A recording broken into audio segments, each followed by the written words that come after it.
The stallion's scream tore through the morning air like a wound reopening. Duke Alaric Thornfield stood frozen in the stable doorway, watching his brother's horse, the last living piece of Edmund, destroy everything within reach. Blood streaked the animal's flanks where it had thrown itself against the stall door. 3 handlers had already failed. The head groom was calling for a rifle. Then a voice cut through the chaos. Quiet, certain. "Don't." A young woman stepped forward, her work dress mud-stained, her hands steady. And for the first time in 6 months, Alaric felt something other than emptiness. Look, before we begin, I invite you to stay with me until the very end of this story. If it touches you, please leave a like and comment with your city. I'd love to see how far this tale travels. The carriage wheels ground against gravel like teeth against bone. Alaric watched Thornfield Manor materialize through the rain-streaked window. All gray stone and sharp angles, the kind of house that looked like it was built to withstand sieges rather than shelter families. Maybe that was the point. His family had never been particularly good at the sheltering part. "Your Grace," the driver's voice came muffled through the roof. "We've arrived." "Your Grace," not "my lord," not "Master Alaric." The title still felt like borrowed clothes, too big in some places, too tight in others. 3 months since the accident. 3 months since his father's heart had given out at Edmund's funeral. 3 months since Alaric had become the last Thornfield standing, whether he wanted to be or not. He didn't move. The manor could wait. Everything could wait. That was one of the few privileges of grief. Time became elastic, meaningless. Minutes stretched into hours. Days collapsed into nothing. "Your Grace?" The driver sounded worried now. Alaric stepped out into the rain. The household staff had assembled on the front steps like a jury. Mrs. Bramwell, the housekeeper, stood at the center, her spine so straight it could have been used as a ruler. Beside her, the butler Henderson looked like he'd been carved from the same stone as the manor itself. Behind them, a dozen faces Alaric barely recognized. His father had always handled the staff. Edmund had charmed them. Alaric had simply existed, the spare heir, the one nobody needed to think about too hard. Now they were all his problem. "Welcome home, Your Grace." Mrs. Bramwell's curtsy was precise enough to measure with instruments. "We've prepared the master's suite as requested. Dinner will be served at 8 unless you prefer." "The stables," Alaric heard himself say. "Is midnight still?" The silence that followed was answer enough. Mrs. Bramwell's expression shifted. Not much, but enough. "The horse is alive, Your Grace. Beyond that, I cannot say the situation is manageable. I want to see him." "Your Grace, perhaps after you've rested, now." He didn't wait for permission. Didn't wait for Henderson to produce an umbrella or for Mrs. Bramwell to finish whatever protest was forming behind her pressed lips. He just walked, his boots sinking into mud that the gravel drive couldn't quite contain, rain soaking through his traveling coat. The stables loomed ahead, somehow darker than the manor despite being newer, better maintained. His father had spared no expense on the horses, on the things that performed, that won races, that looked good in front of important people, the things that mattered. Alaric shoved the door open. The smell hit him first, hay and leather, and something sharper, more desperate. Fear, maybe, or grief. Did horses grieve? Edmund would have known. Edmund had understood animals in a way Alaric never had, could read their moods like other people read newspapers. "Your Grace." The head groom appeared from the tack room, his face doing complicated things, relief and worry, and something that looked uncomfortably like pity. "We didn't expect you to. The horse isn't ready for visitors." "He's my horse now, Garrett. I'll decide when he's ready." "With respect, sir, he's no one's horse, not anymore." Alaric followed Garrett deeper into the stables, past the regular stalls where horses shifted and nickered at their approach, curious but calm. Normal. Then they reached the back corner, where a separate stall had been reinforced with additional boards, the door barred with not one but 3 heavy beams. "We've had to separate him," Garrett said quietly. "He's hurt 2 handlers already. Won't let anyone close enough to clean the stall, let alone groom him or check for injuries. Been like this since the accident. Since Edmund died. Since the horse had carried his brother into the morning and come back alone, saddle empty, reins trailing in the dirt." Alaric stepped closer to the stall door.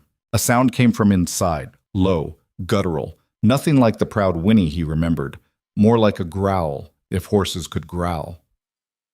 Your Grace, I really don't think... But Alaric was already sliding the first beam free. Sir! Garrett's hand shot out, grabbing his shoulder. He'll kill you. I've seen him bite clear through leather. Yesterday he kicked so hard he cracked the wall. You can't... He was my brother's horse. Alaric shook off the hand, moved to the second beam. Edmund loved him more than most people. I'm not going to have him destroyed without at least trying. Trying what? You don't know horses, sir. No offense meant, but you've never... Then get someone who does. The third beam came free. Find me a trainer, the best you can get. I don't care what it costs. Garrett's expression suggested he was calculating the cost of arguing versus the cost of obeying. Obedience won. It usually did. There's old Whitmore.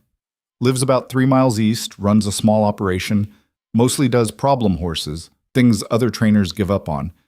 But, sir, he's not exactly... Send for him. It's a her, actually. Eliza Whitmore.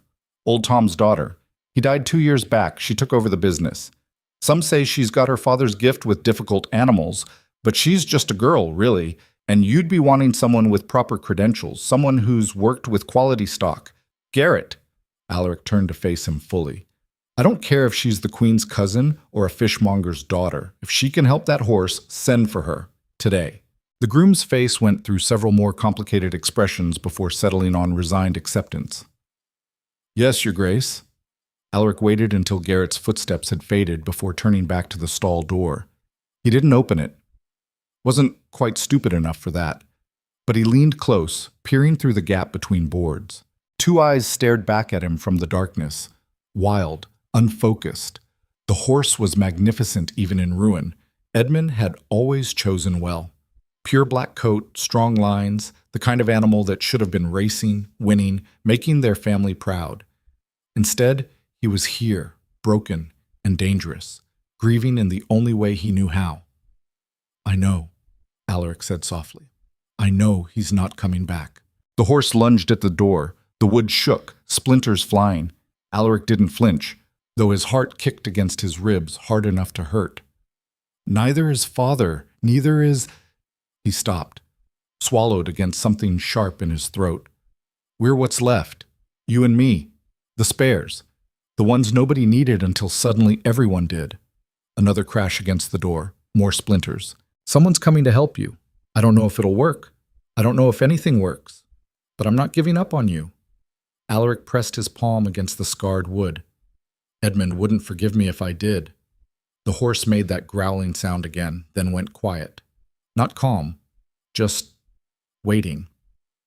Alaric stood there until the shadows grew longer, until Mrs. Bramwell sent a footman to inform him that dinner was ready, until his hand went numb against the cold wood.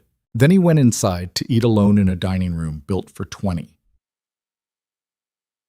The next morning arrived wrapped in fog thick enough to make the manor disappear from its own grounds. Alaric spent breakfast reading correspondence he didn't care about, condolences from distant relatives, business matters his father's steward assured him were urgent, invitations to social events he would never attend. The stack seemed to grow rather than shrink, as if grief generated paperwork through some perverse natural law. Your Grace! Henderson materialized beside his chair with the supernatural timing good butlers cultivated. Miss Whitmore has arrived. Alaric looked up from a letter about timber rights. Already? I expected... She came as soon as the message reached her last night, apparently. Has been waiting in the stables since dawn. Henderson's tone suggested this was either admirably dedicated or suspiciously presumptuous, possibly both. Shall I send her away until a more appropriate hour? No. Alaric stood, abandoning his coffee half drunk. No, if she's been waiting, the least I can do is not waste more of her time. He found her in the stable yard, leaning against the fence with the kind of stillness that suggested she'd been standing there long enough to become part of the landscape. She wore practical clothes, worn riding breeches, a jacket that had been mended more than once, boots that had seen actual work. Her dark hair was pulled back in a simple braid, and when she turned at his approach, he was struck by her eyes. Steady, direct, the kind of eyes that didn't look away from uncomfortable things. Your Grace. She didn't curtsy, just nodded. Eliza Whitmore, your man said you have a difficult horse. No pleasantries. No apologies for her appearance or her early arrival, just business. Alaric found it oddly refreshing.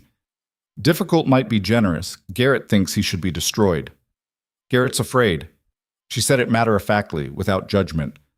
Fear makes people want to eliminate problems rather than solve them. It's faster, simpler. You're not afraid? I didn't say that. She turned back toward the stable. Fear's useful, keeps you alert. But letting it make your decisions for you? That's how you lose horses that could still be saved. She glanced at him. That's why you called me, isn't it? Because you think he can still be saved? I think... Alaric paused. What did he think? That saving the horse would somehow save something else? That if he could fix this one broken thing, maybe the rest wouldn't feel so impossible? I think my brother loved him. That should count for something. Eliza studied his face for a moment, and Alaric had the uncomfortable sensation of being assessed, weighed, measured against some standard he didn't understand. Show me, she said finally. They walked to the stable in silence. Inside, the other horses were restless, sensing something wrong in their sanctuary. Garrett emerged from the feed room looking like he'd slept poorly, which he probably had. The whole staff seemed to be operating on reduced sleep and increased anxiety since Alaric's return. Miss Whitmore. Garrett's greeting was stiff. I've prepared the horse as requested, which is to say, I've done nothing since he won't allow anyone near enough to do anything at all. Good. Eliza moved past him toward the reinforced stall. The worst thing you can do with a traumatized animal is force contact before trust is established. You've been smart to keep distance. Garrett's expression suggested no one had called him smart for leaving a horse ungroomed and wild, but he kept quiet. Eliza approached the stall door slowly, her footsteps deliberate but not hesitant. When she reached the barrier, she didn't immediately peer inside or try to see the horse. She just stood there, one hand resting lightly on the top beam. What was his name? She asked. Midnight? Alaric stepped closer. Edmund always rode him at, not Edmund's riding schedule, his name. What did Edmund call him when no one was listening? Alaric opened his mouth, then closed it. He didn't know. He'd heard his brother call the horse Midnight 1,000 times, but had there been other names? Private ones? The kind you only used in quiet moments? I don't know, he admitted. Eliza nodded like this confirmed something. The horse knows you don't know, knows you weren't part of that bond. She said it without accusation, just stating facts. He's looking for Edmund. Everything that's not Edmund is threat or irrelevant. So what do we do? We? She glanced at him. Your Grace, with respect, you're paying me to train a horse, not teach you horsemanship. I'm paying you to help him, Alaric corrected. However that needs to happen. She held his gaze for a long moment, then turned back to the stall. All right then. First rule, we don't rush. Trauma doesn't heal on anyone's schedule. Second rule, we don't lie to him. No false promises, no pretending everything's fine when it isn't. How do you lie to a horse? By acting confident when you're terrified. By promising through your body language that you'll keep him safe when you have no idea if you can. She reached up and began sliding the top beam free. Animals know when you're performing. They can smell the difference between real calm and fake calm. So what do we do instead? We're honest. The beam came free. She set it aside and moved to the second one. We're scared, we're grieving, we don't know if this will work. And we try anyway. Garrett made a strangled sound. Miss Whitmore, if you open that door, I'm not opening it, not yet. The second beam joined the first. I'm just giving him the option to see us more clearly, to decide if we're worth trusting. She removed the third beam. The door didn't burst open. No wild charge, no attack. Just stillness. Eliza waited. Alaric found himself holding his breath, aware of Garrett doing the same beside him, aware of the other horses going quiet as if they too were waiting to see what would happen. Then, slowly, a dark nose appeared in the gap where the beams had been, nostrils flaring, testing the air. The nose was followed by eyes, still wild, still wary, but looking rather than just reacting. Hello? Eliza said quietly. I know he's gone. I'm sorry. The horse's ears flicked forward just slightly. We can't bring him back. I wish we could, but we can't. She kept her voice low, steady. What we can do is help you survive this, if you'll let us.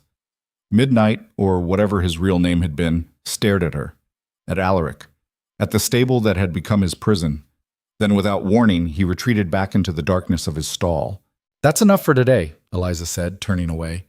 Garrett, keep the beams off unless he becomes dangerous to himself. Let him have the choice to see out.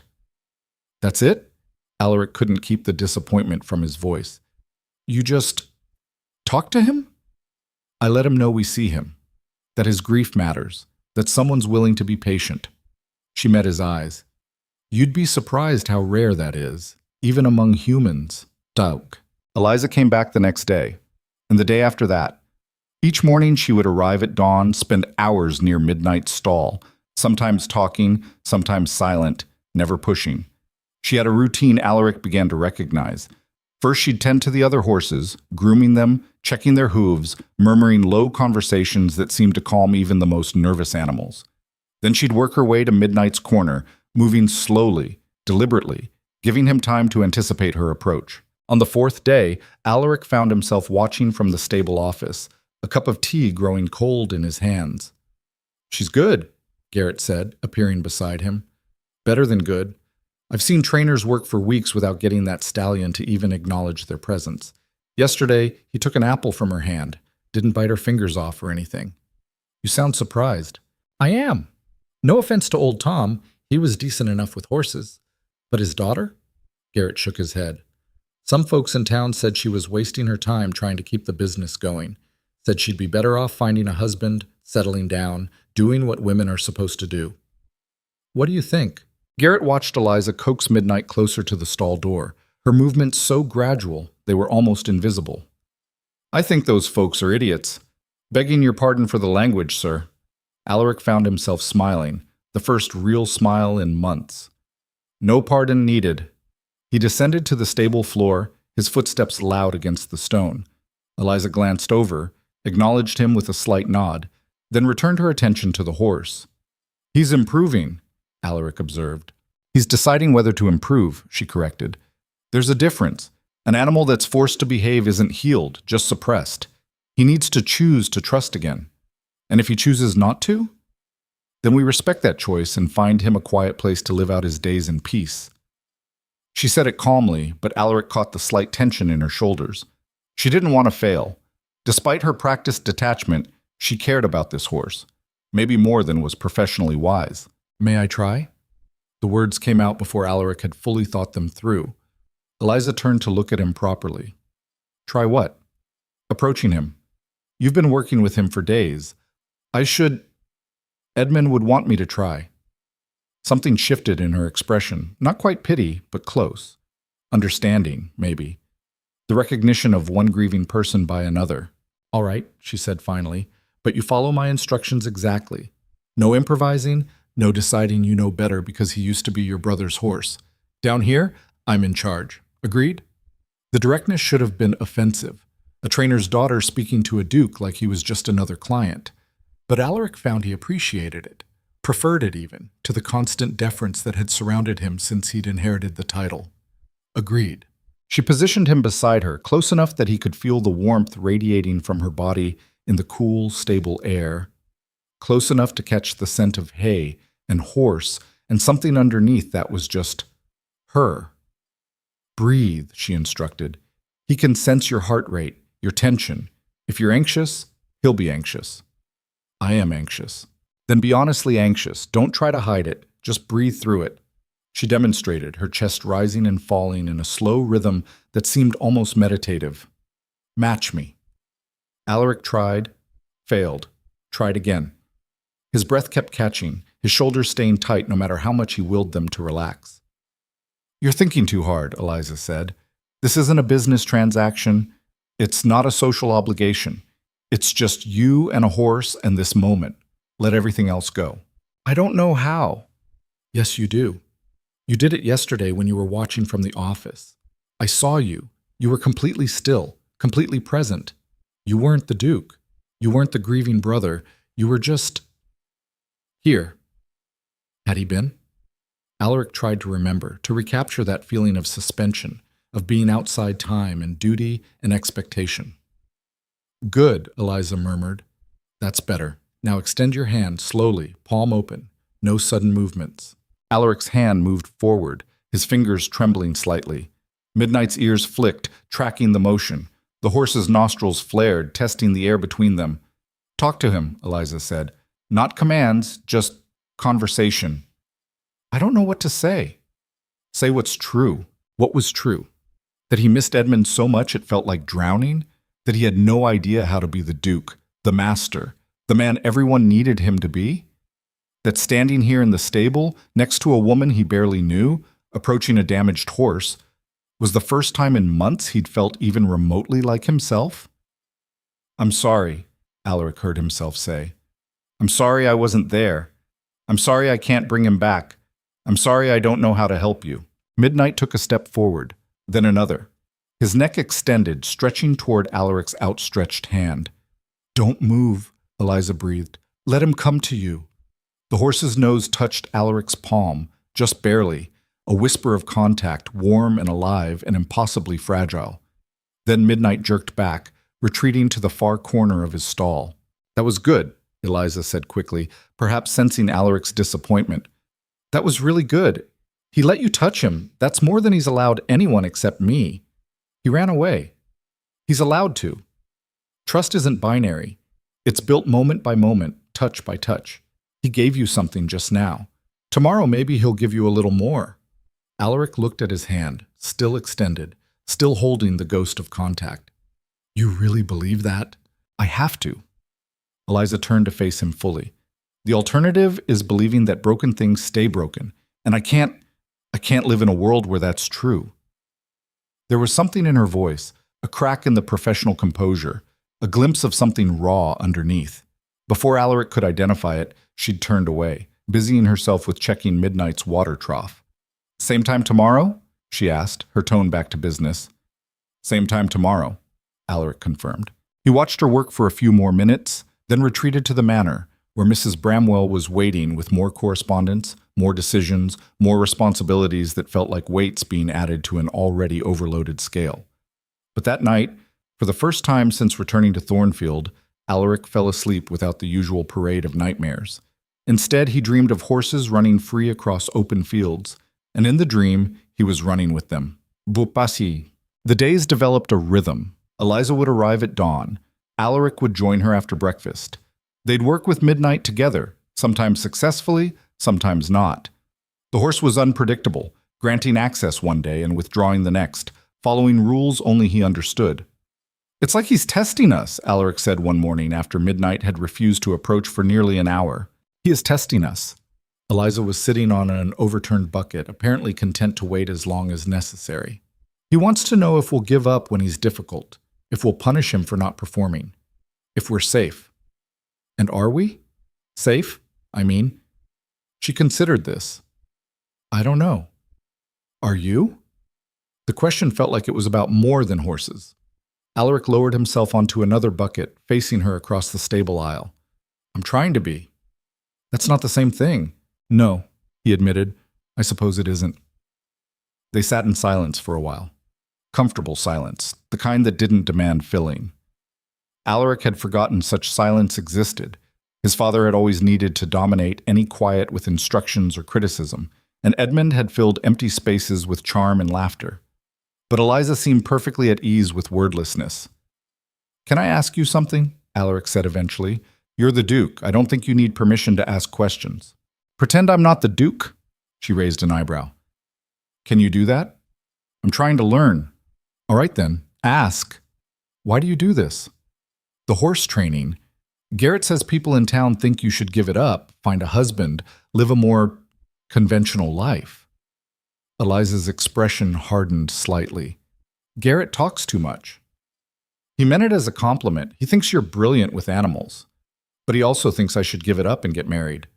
I didn't say that. You were thinking it, though. Everyone thinks it. My mother certainly does. She brings it up at every possible opportunity. Eliza stood, walked to Midnight's stall. The horse watched her, but didn't approach. She wants me to marry the butcher's son. Nice boy, stable income, would take care of me. She doesn't understand why I'd want to spend my days covered in mud and horsehair when I could have a clean house and respectability. What do you want? I want to do work that matters. I want to take creatures that everyone's given up on and prove they're worth saving. She glanced at him. Is that so difficult to understand? No, Alaric said quietly. No, I think I understand perfectly. Something passed between them.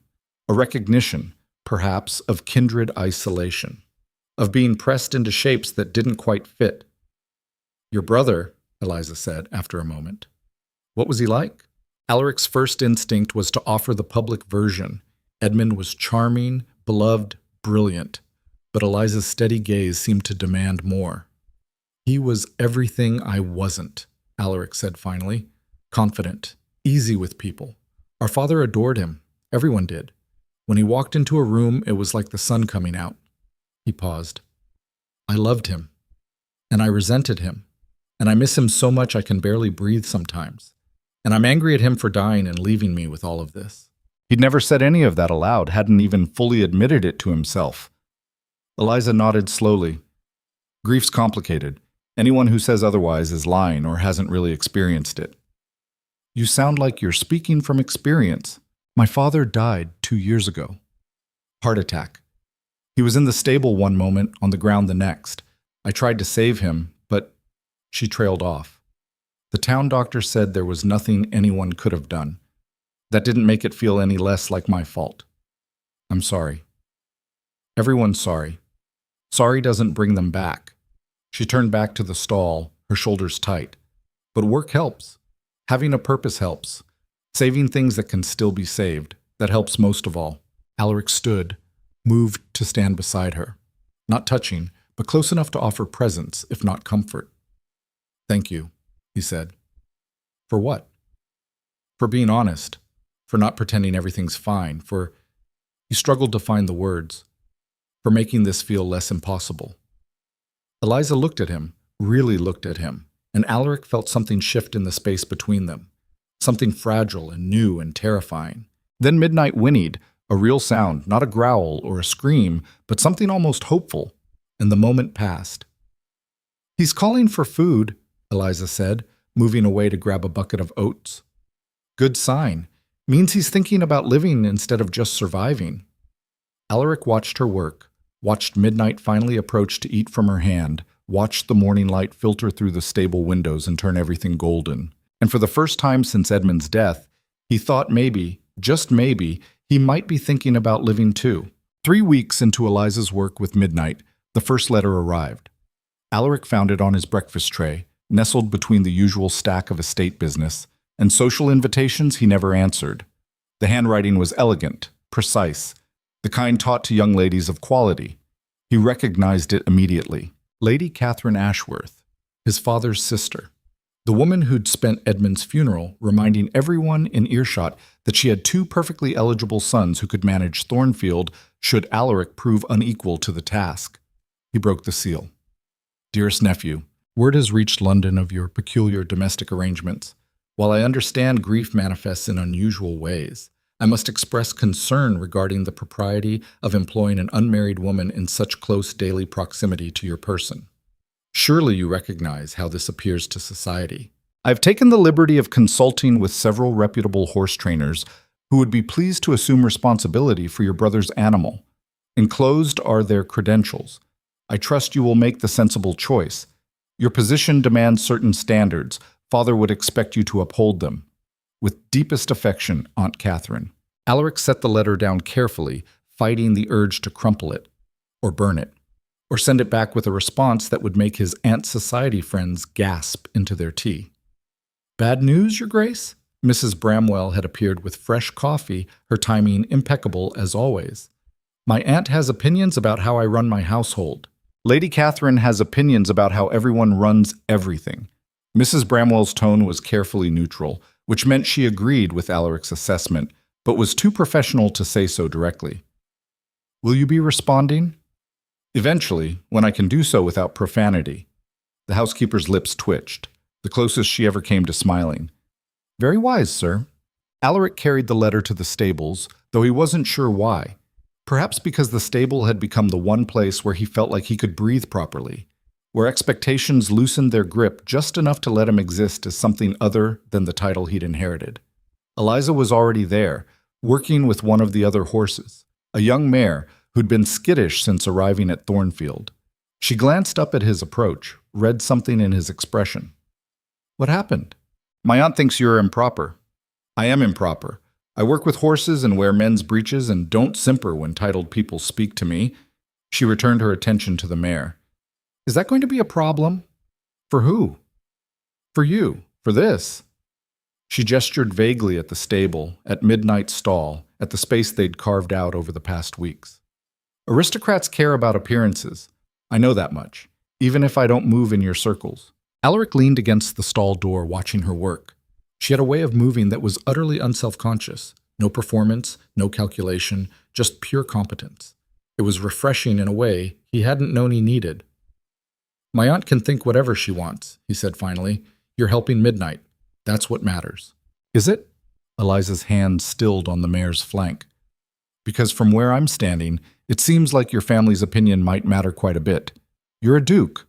You have responsibilities, a reputation to maintain." "Since when do you care about reputation?" "I don't, but you do. Or you should." She moved around the horse, checking its hooves with practiced efficiency.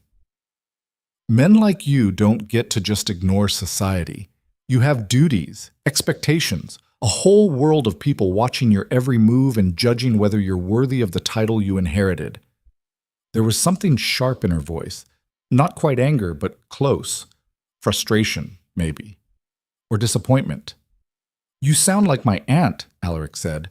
"Maybe your aunt has a point." "About what? That I should fire you because you're unmarried and people might talk? That I should let some London trainer who's never met Midnight come in and break him properly?" He pushed off from the stall door. "Or maybe I should just destroy him like Garrett originally suggested. That would certainly be the expected choice." Eliza straightened, her eyes flashing. "Don't be dramatic. I'm trying to protect you from making a stupid decision. And I'm trying to make my own decisions without everyone telling me what I should or shouldn't do." "Well, congratulations. You're a grown man who can do whatever he wants. Must be nice." She grabbed a brush, attacked the mare's coat with more force than necessary. "Some of us don't have that luxury." "What's that supposed to mean?" "It means you can afford to ignore propriety because you're the Duke. Your title protects you." "But me? I'm the trainer's daughter, who's already one scandal away from losing every client I have. You think people hire me because I'm good? They hire me because I'm cheap and desperate enough to take problem horses no one else wants. One whisper that I'm behaving inappropriately with a client, especially a titled one, and I'm done." Alaric hadn't considered that, hadn't thought about how their arrangement might look from the outside, how it might affect her rather than him. "I didn't realize—" "Of course you didn't. You're too busy grieving and feeling sorry for yourself to notice that other people have problems too." She stopped, closed her eyes.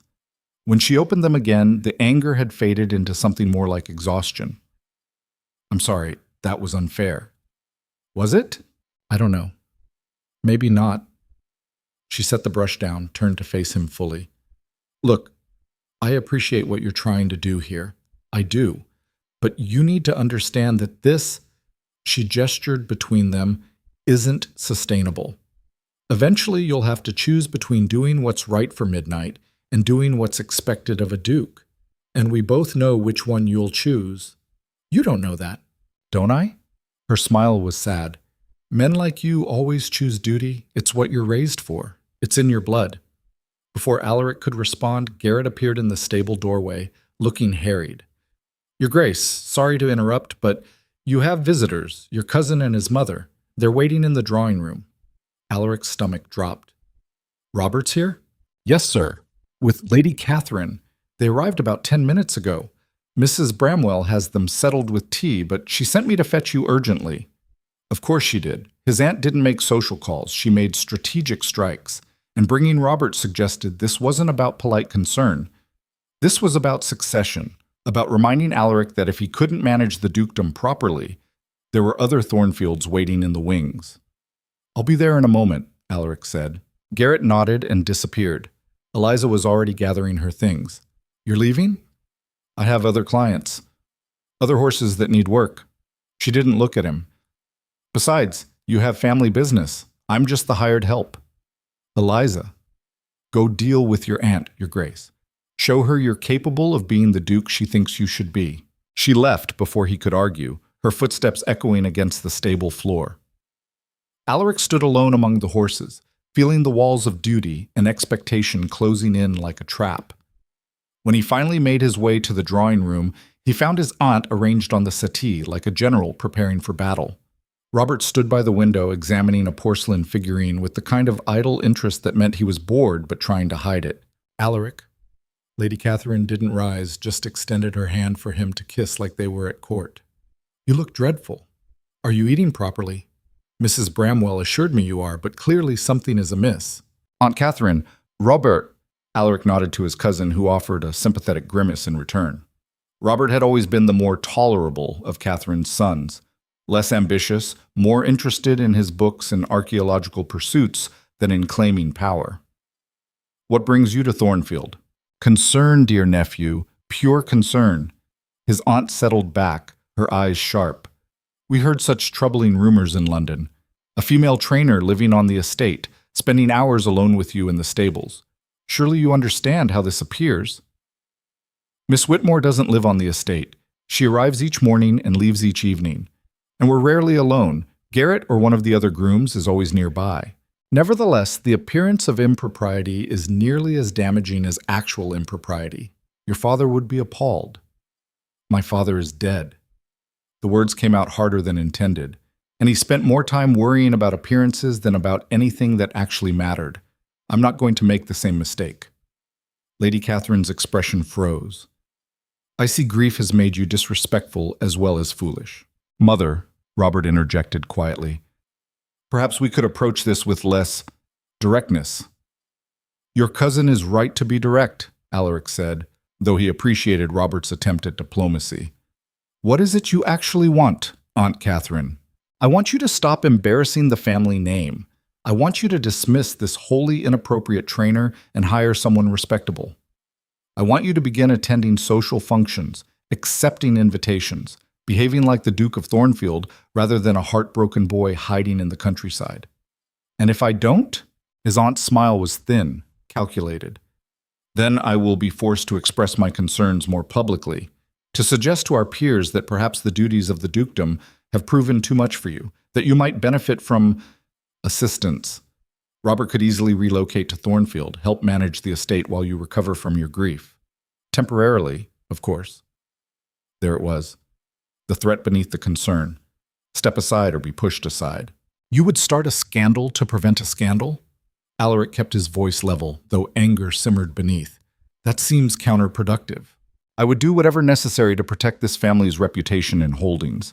Your father left Thornfield in my care more than once when Edmund was young and he needed to travel.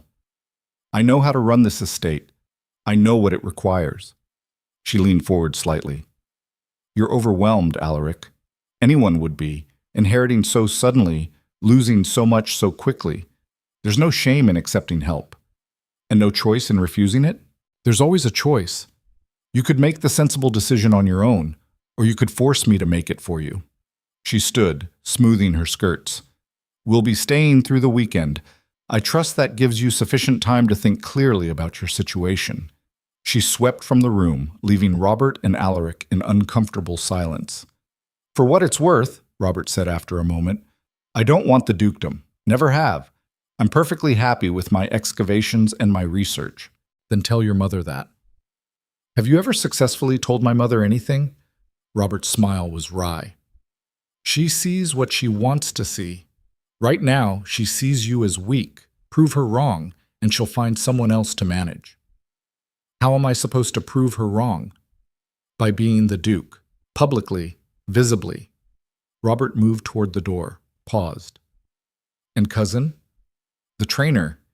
If she matters to you, protect her, because Mother won't hesitate to destroy anyone she sees as an obstacle.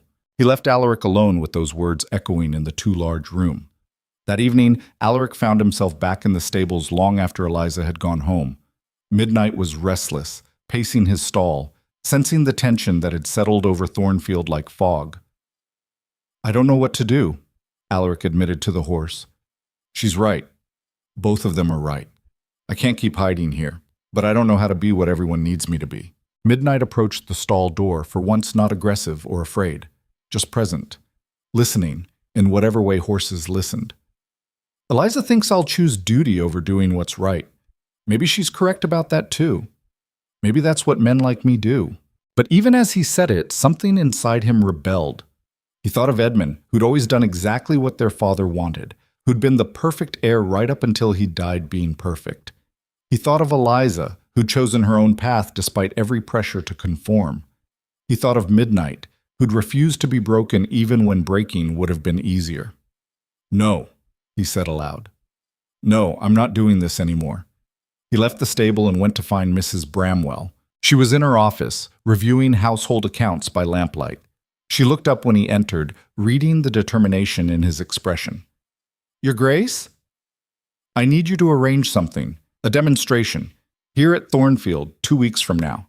Invite everyone, local gentry, London society, anyone my aunt considers important. A demonstration of what, sir? Midnight, Miss Whitmore's work with him. I want everyone to see what she's accomplished, what she's capable of. Mrs. Bramwell set down her pen carefully. Your Grace, if I may speak plainly, that could backfire spectacularly. If the horse fails to perform, if anything goes wrong, you'll have proven Lady Catherine's point in front of everyone who matters. And if it succeeds, then you'll have silenced your critics and established Miss Whitmore's reputation. The housekeeper's eyes gleamed with something that might have been approval.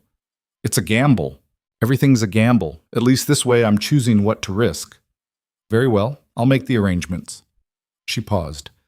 Does Miss Whitmore know about this plan? Not yet. Might I suggest informing her, given that she'll be the one demonstrating? Alaric nodded, already heading for the door. First thing tomorrow. He barely slept that night, too busy rehearsing what he'd say, how he'd convince Eliza this wasn't madness. When dawn finally came, he was at the stables before she arrived, waiting. She found him leaning against Midnight's stall, the horse's nose resting against his shoulder in a gesture of trust that would have been impossible a month ago. You're here early, she observed. I need to ask you something, or propose something, or possibly make a terrible decision that you'll talk me out of. That's ominous. But she was smiling slightly. What is it? He told her about his aunt's threats, about Robert's warning, about the demonstration he wanted to organize. Her smile faded as he spoke, replaced by something harder to read. You want to put Midnight on display? She said when he finished. In front of strangers? After everything he's been through? I want to show people what you've accomplished, what he's accomplished. I want them to see that patience and understanding matter more than force and tradition. And if he panics? If the crowd frightens him and he reverts to how he was? She shook her head. This isn't about proving a point, Alaric. This is about what's best for the horse. What's best for the horse is making sure you can continue working with him, which you can't do if my aunt destroys your reputation and I'm forced to hire someone who'll break him properly. Eliza was quiet for a long moment, her hand resting on Midnight's neck. The horse was calm under her touch, trusting in a way he'd never been with anyone else. This is a mistake, she said finally. Probably. If it goes wrong, we both lose everything. I know. And you still want to do it? Alaric met her eyes, saw the fear there and the hope fighting beneath it. I'm tired of letting other people make my decisions. I'm tired of choosing what's expected over what's right. If this fails, at least it fails because I tried. She studied his face like she was looking for something, some sign of whether he meant it or whether this was just another aristocratic whim that would evaporate when things got difficult. 2 weeks isn't much time, she said. Is it enough? I don't know. Maybe. If Midnight cooperates. If nothing goes wrong. She took a breath. All right, we'll try. But we do this my way. No shortcuts, no forcing him to perform tricks he's not ready for.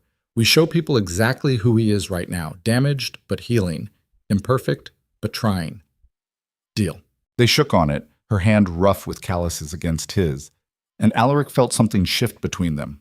A partnership forming, or maybe just two people deciding to trust each other when trust seemed impossible. Over the next 2 weeks, the stable became a different kind of battleground. Eliza worked with Midnight morning to night, pushing him gently toward behaviors that would demonstrate his progress without overwhelming him. Alaric helped where he could, learning to read the horse's moods, to anticipate his reactions, to be present without demanding. The invitations went out. Responses came back. Curiosity disguised as polite acceptance. Skepticism wrapped in social niceties. Lady Catherine sent word she'd be delighted to attend, which Alaric translated as delighted to watch you fail. 3 days before the demonstration, Midnight refused to leave his stall. "He knows something's different," Eliza said, frustration creeping into her usually calm voice. "All the preparation, the extra activity around the estate, he can sense it. Can we postpone? And look weak? Give your aunt more ammunition?" She shook her head. "No, we work with what we have." But what they had was a horse growing more anxious by the hour, feeding off the tension that saturated Thornfield like humidity before a storm. 2 days before the event, he kicked a groom who got too close, leaving the man bruised but thankfully not seriously injured. Garrett suggested canceling. Mrs. Bramwell diplomatically wondered if perhaps they'd been too ambitious. Only Eliza refused to give up. "He's scared," she told Alaric the night before the demonstration, both of them standing outside Midnight's stall in the dark. "Everything's changing again. He thinks he's going to lose something else he loves. How do we convince him he won't?" "We can't. We just have to show up tomorrow and hope he trusts us enough to try." The morning of the demonstration arrived cold and bright. Guests began arriving at noon, carriages crunching up the gravel drive, elegantly dressed people stepping out to examine Thornfield with assessing eyes. Lady Catherine swept in like she owned the place, Robert trailing behind with an apologetic expression. Alaric greeted them all with the ducal courtesy his father had drilled into him, playing the role even as his stomach churned with anxiety. He kept looking toward the stables, where Eliza was making final preparations, where Midnight waited with no idea what was about to happen. At 2 o'clock precisely, the guests assembled in the stable yard. Chairs had been set up, tea provided, everything arranged as if this were a garden party rather than a potential disaster. Alaric stood before them, feeling the weight of dozens of gazes. "Thank you all for coming," he began, his voice steadier than he felt. 3 months ago, my brother died in a riding accident. His horse, Midnight, survived but was traumatized, violent, unreachable, seemingly beyond help. Traditional methods would have suggested destroying him. Instead, I chose to try something different. He gestured toward the stable entrance, where Eliza emerged leading Midnight. The crowd gasped. His horse looked almost wild, eyes wide, muscles tense, every line of his body radiating barely contained panic. He pulled against the lead rope, tossed his head, showed teeth. This was a mistake. This was going to end in catastrophe. Alaric saw the judgment in his aunt's eyes, the concern in Robert's, the barely concealed satisfaction of those who'd come expecting failure. Then Eliza started talking, her voice low and steady, meant only for the horse but carrying in the sudden silence. "I know, too many people, too much noise. You don't understand why we're here." She stopped walking, let Midnight's panic crest and break against her calm. "But I'm here, and Alaric's here, and we're not going to let anything hurt you." Slowly, so slowly the crowd probably didn't even notice, the horse's breathing evened, his head lowered, his eyes found Eliza's face and stayed there. "That's it," she murmured. "Just focus on me. Everyone else is just noise." She began walking again, Midnight following, still tense but no longer fighting.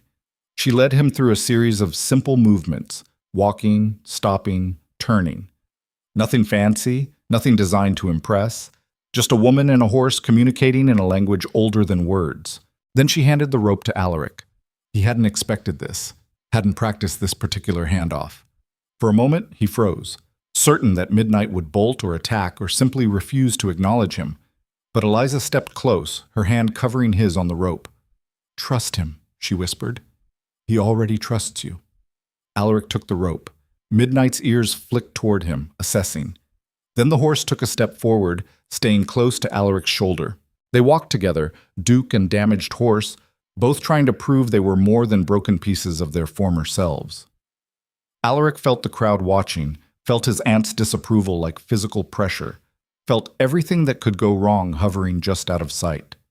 Then Midnight nudged his shoulder, almost playful, and Alaric forgot about everyone except the animal beside him. When they stopped, when Alaric returned the rope to Eliza, the applause was polite but uncertain. This wasn't what they'd expected. No tricks, no perfect performance, just proof that healing was possible. "Thank you," Alaric addressed the crowd again. "What you witnessed wasn't perfection, it was progress. Midnight will never be the horse he was before my brother died. But he doesn't have to be. He can be something different, something that chooses trust over fear, connection over isolation. Miss Whitmore taught me that. She taught him that. And if you cannot see the value in that, then I question what you value at all." He turned and walked back into the stable, leaving them to process what they'd seen. Eliza followed, Midnight trailing peacefully behind her. Once they were inside, away from watching eyes, she let out a breath that sounded like it had been held for hours. "That was terrible, embarrassing, everything my aunt predicted?"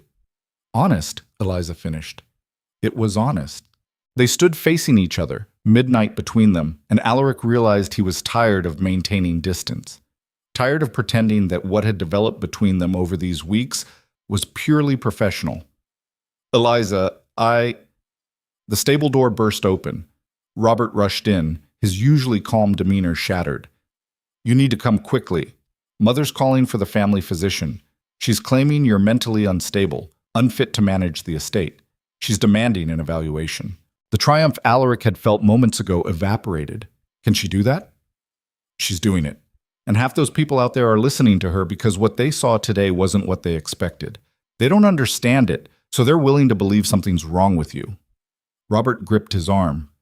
"Alaric, this is serious. If enough people agree with her, if she can build a case, she can take Thornfield." Alaric finished the thought, horror settling in his chest like ice. He looked at Eliza, saw the fear in her eyes, the realization that she'd helped him make a gamble that was about to cost them everything. He looked at Eliza, saw the fear in her eyes, the realization that she'd helped him make a gamble that was about to cost them everything. "Go," she said quietly. "Deal with your aunt. I'll take care of Midnight."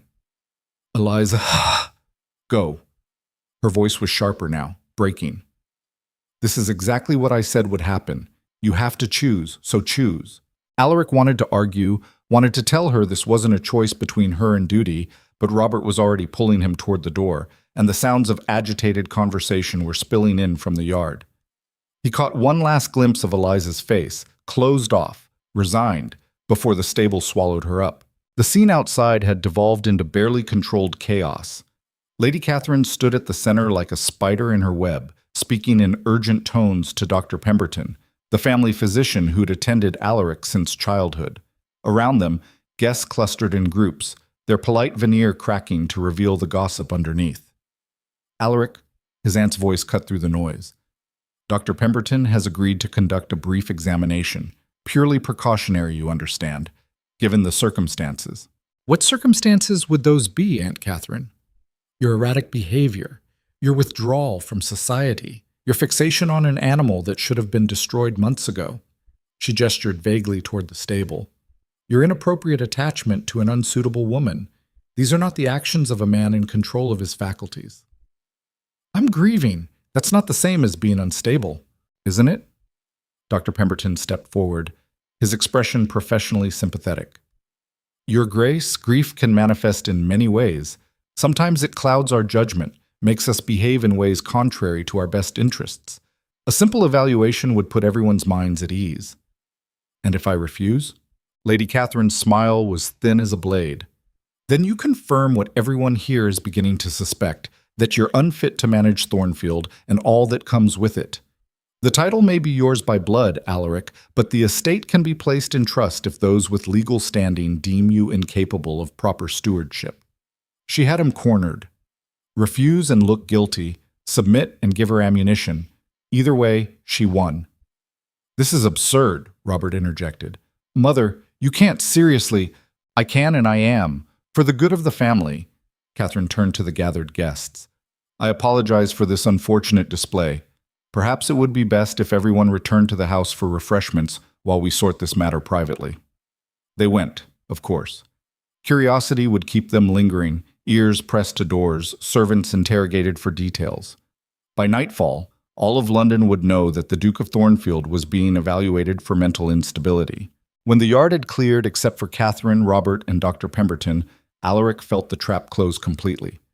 "Let's proceed inside, shall we?" The doctor's hand on his elbow was gentle but insistent. "Just a few questions, Your Grace, nothing invasive." They moved to the library, his father's domain, now his, though it still felt like trespassing. Dr. Pemberton settled into a chair, produced a notebook, and began his interrogation disguised as concern. "How have you been sleeping?" "Poorly. I lost my brother and my father within months. Sleep hasn't been a priority." "And your appetite?" "Also poor. Is there a point to this?" "I'm establishing your general state of mind.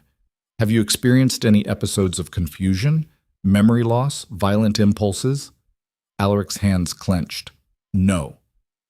"Yet you've been spending considerable time with a horse known for violent behavior. Some might call that a dangerous fixation. Some might call it compassion or responsibility." Dr. Pemberton made a note. "And this trainer, Miss Whitmore, how would you characterize your relationship with her?" "Professional. She's helping rehabilitate my brother's horse." "Nothing more than that?" The question hung in the air, loaded with implications. Alaric knew whatever he said would be twisted, used against him. Admit to feelings and he was emotionally compromised. Deny them and he was lying, unstable, unpredictable. "Miss Whitmore is an excellent trainer," he said carefully. "I value her expertise." More notes. More judgment disguised as medical inquiry. The examination continued for another 20 minutes. Questions about his decisions, his social withdrawal, his attachment to the past. By the end, Alaric felt flayed open, every private grief picked apart and catalogued as evidence of instability.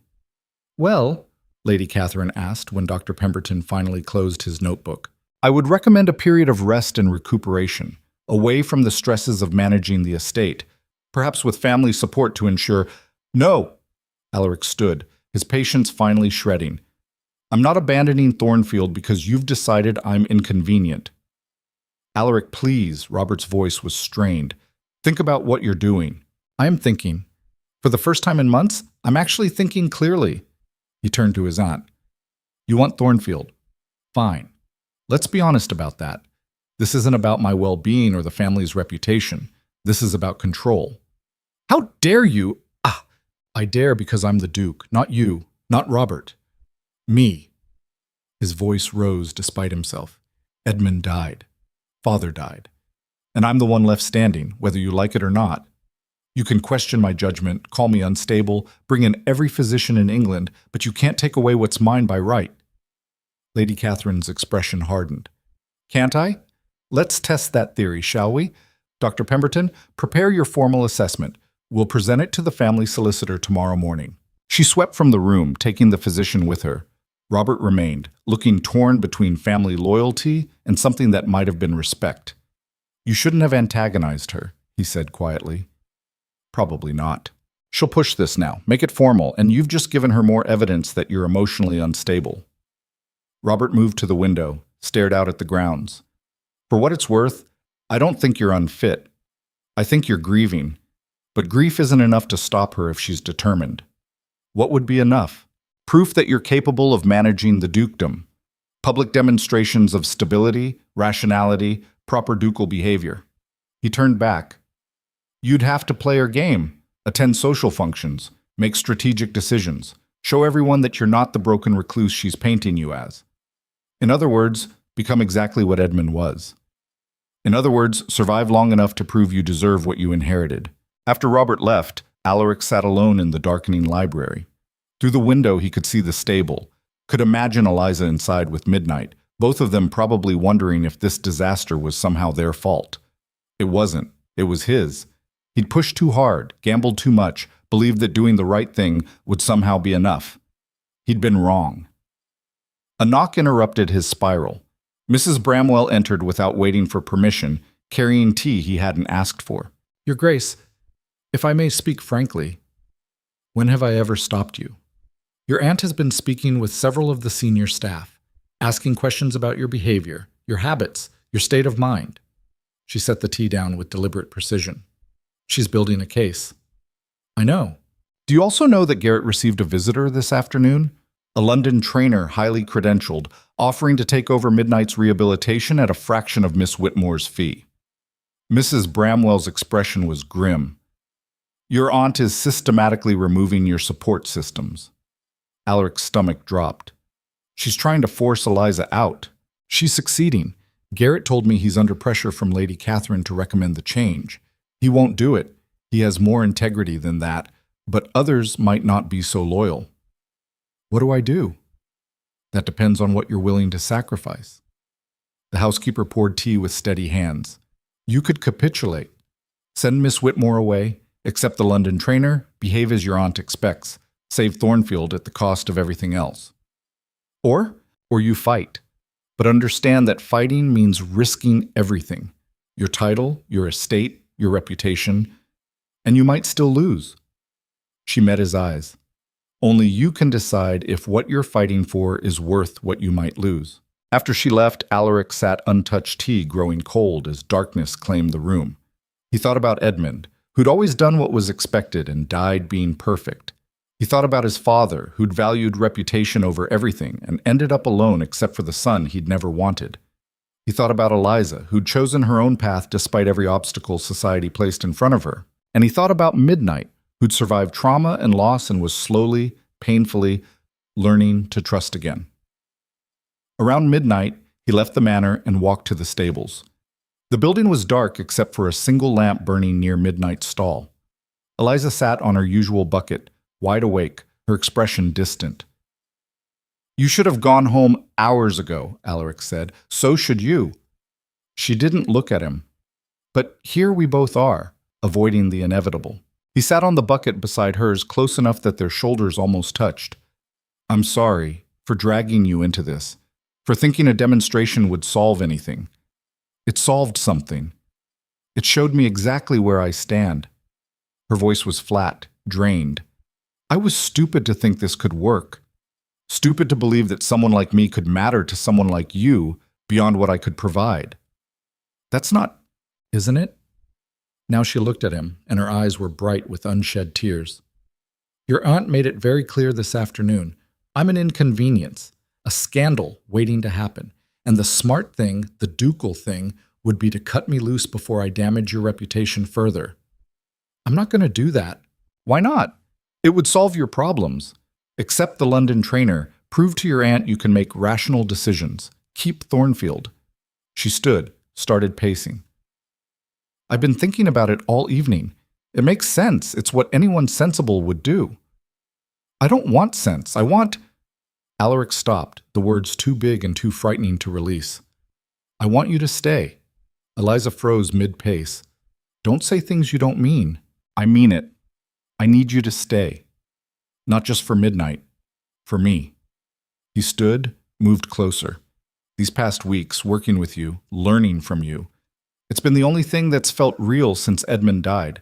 Everything else is performance, duty, playing a role I never wanted. But with you, I can just be.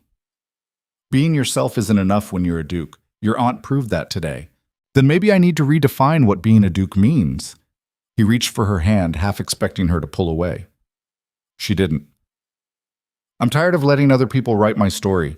I want to write it myself, and I want you in it. Alaric? His name on her lips was half hope, half warning. You don't know what you're asking. I know exactly what I'm asking. I'm asking you to take a chance on someone who's probably going to fail spectacularly, who might lose everything, who has no idea what he's doing but is tired of pretending otherwise. He squeezed her hand. I'm asking you to stay, even though staying might destroy both of us.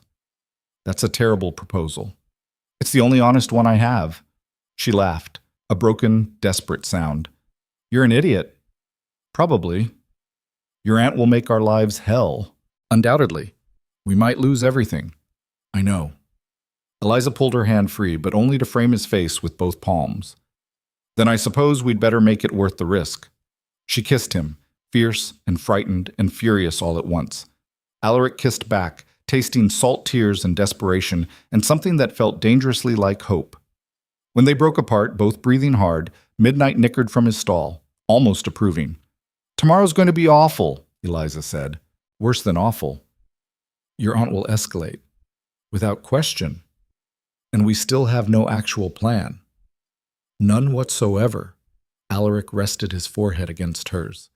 But we'll figure it out. Together. They stayed like that until dawn started bleeding into the sky, neither wanting to break the moment, both knowing what waited beyond it. When Eliza finally left for home, Alaric returned to the manor to find his aunt already awake and waiting in the breakfast room. She looked like she hadn't slept either, though her appearance was immaculate as always. "I've spoken with the family solicitor," she announced without preamble. "He agrees that given the circumstances, a formal review of your capability is warranted. The process will begin next week." "Then I have a week to prove I'm fit." "You have a week to prepare for the inevitable. Alaric, this doesn't have to be adversarial. Accept Robert's help, step back from direct management, and you can remain at Thornfield with full honors. No scandal, no public humiliation. Just private surrender. Just practical compromise." She set down her teacup with deliberate care. "You're not Edmund. You were never meant to be the Duke. Accept that, and everyone can move forward gracefully."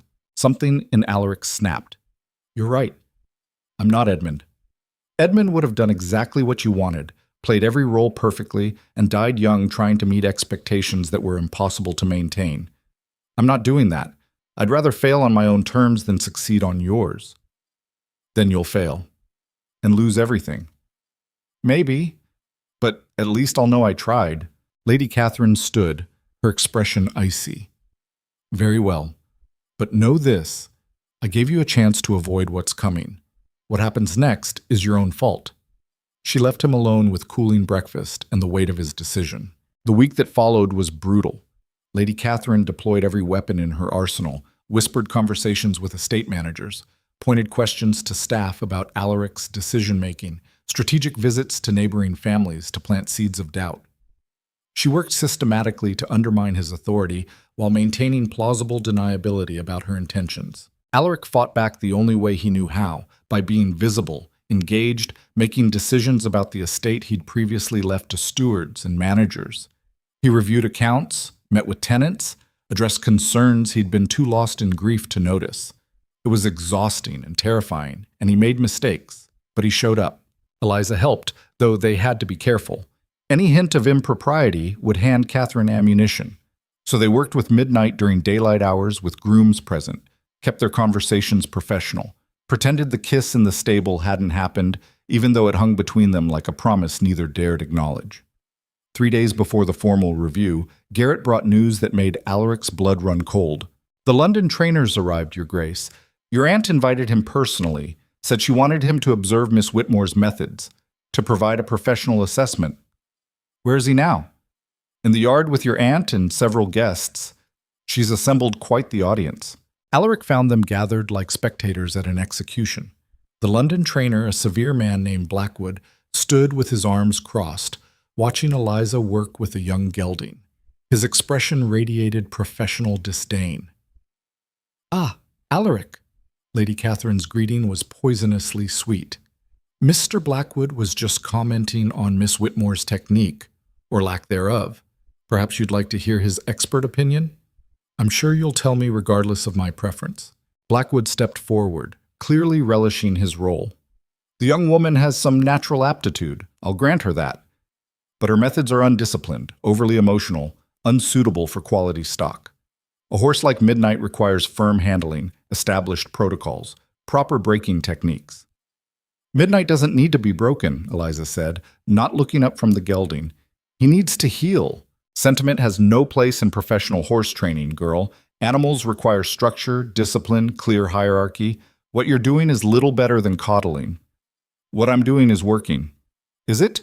Blackwood moved toward Midnight's stall. "Let's test that claim, shall we? If your methods are so effective, the horse should be manageable by now. Shall we see?" "Don't!" Eliza abandoned the gelding, moved to intercept.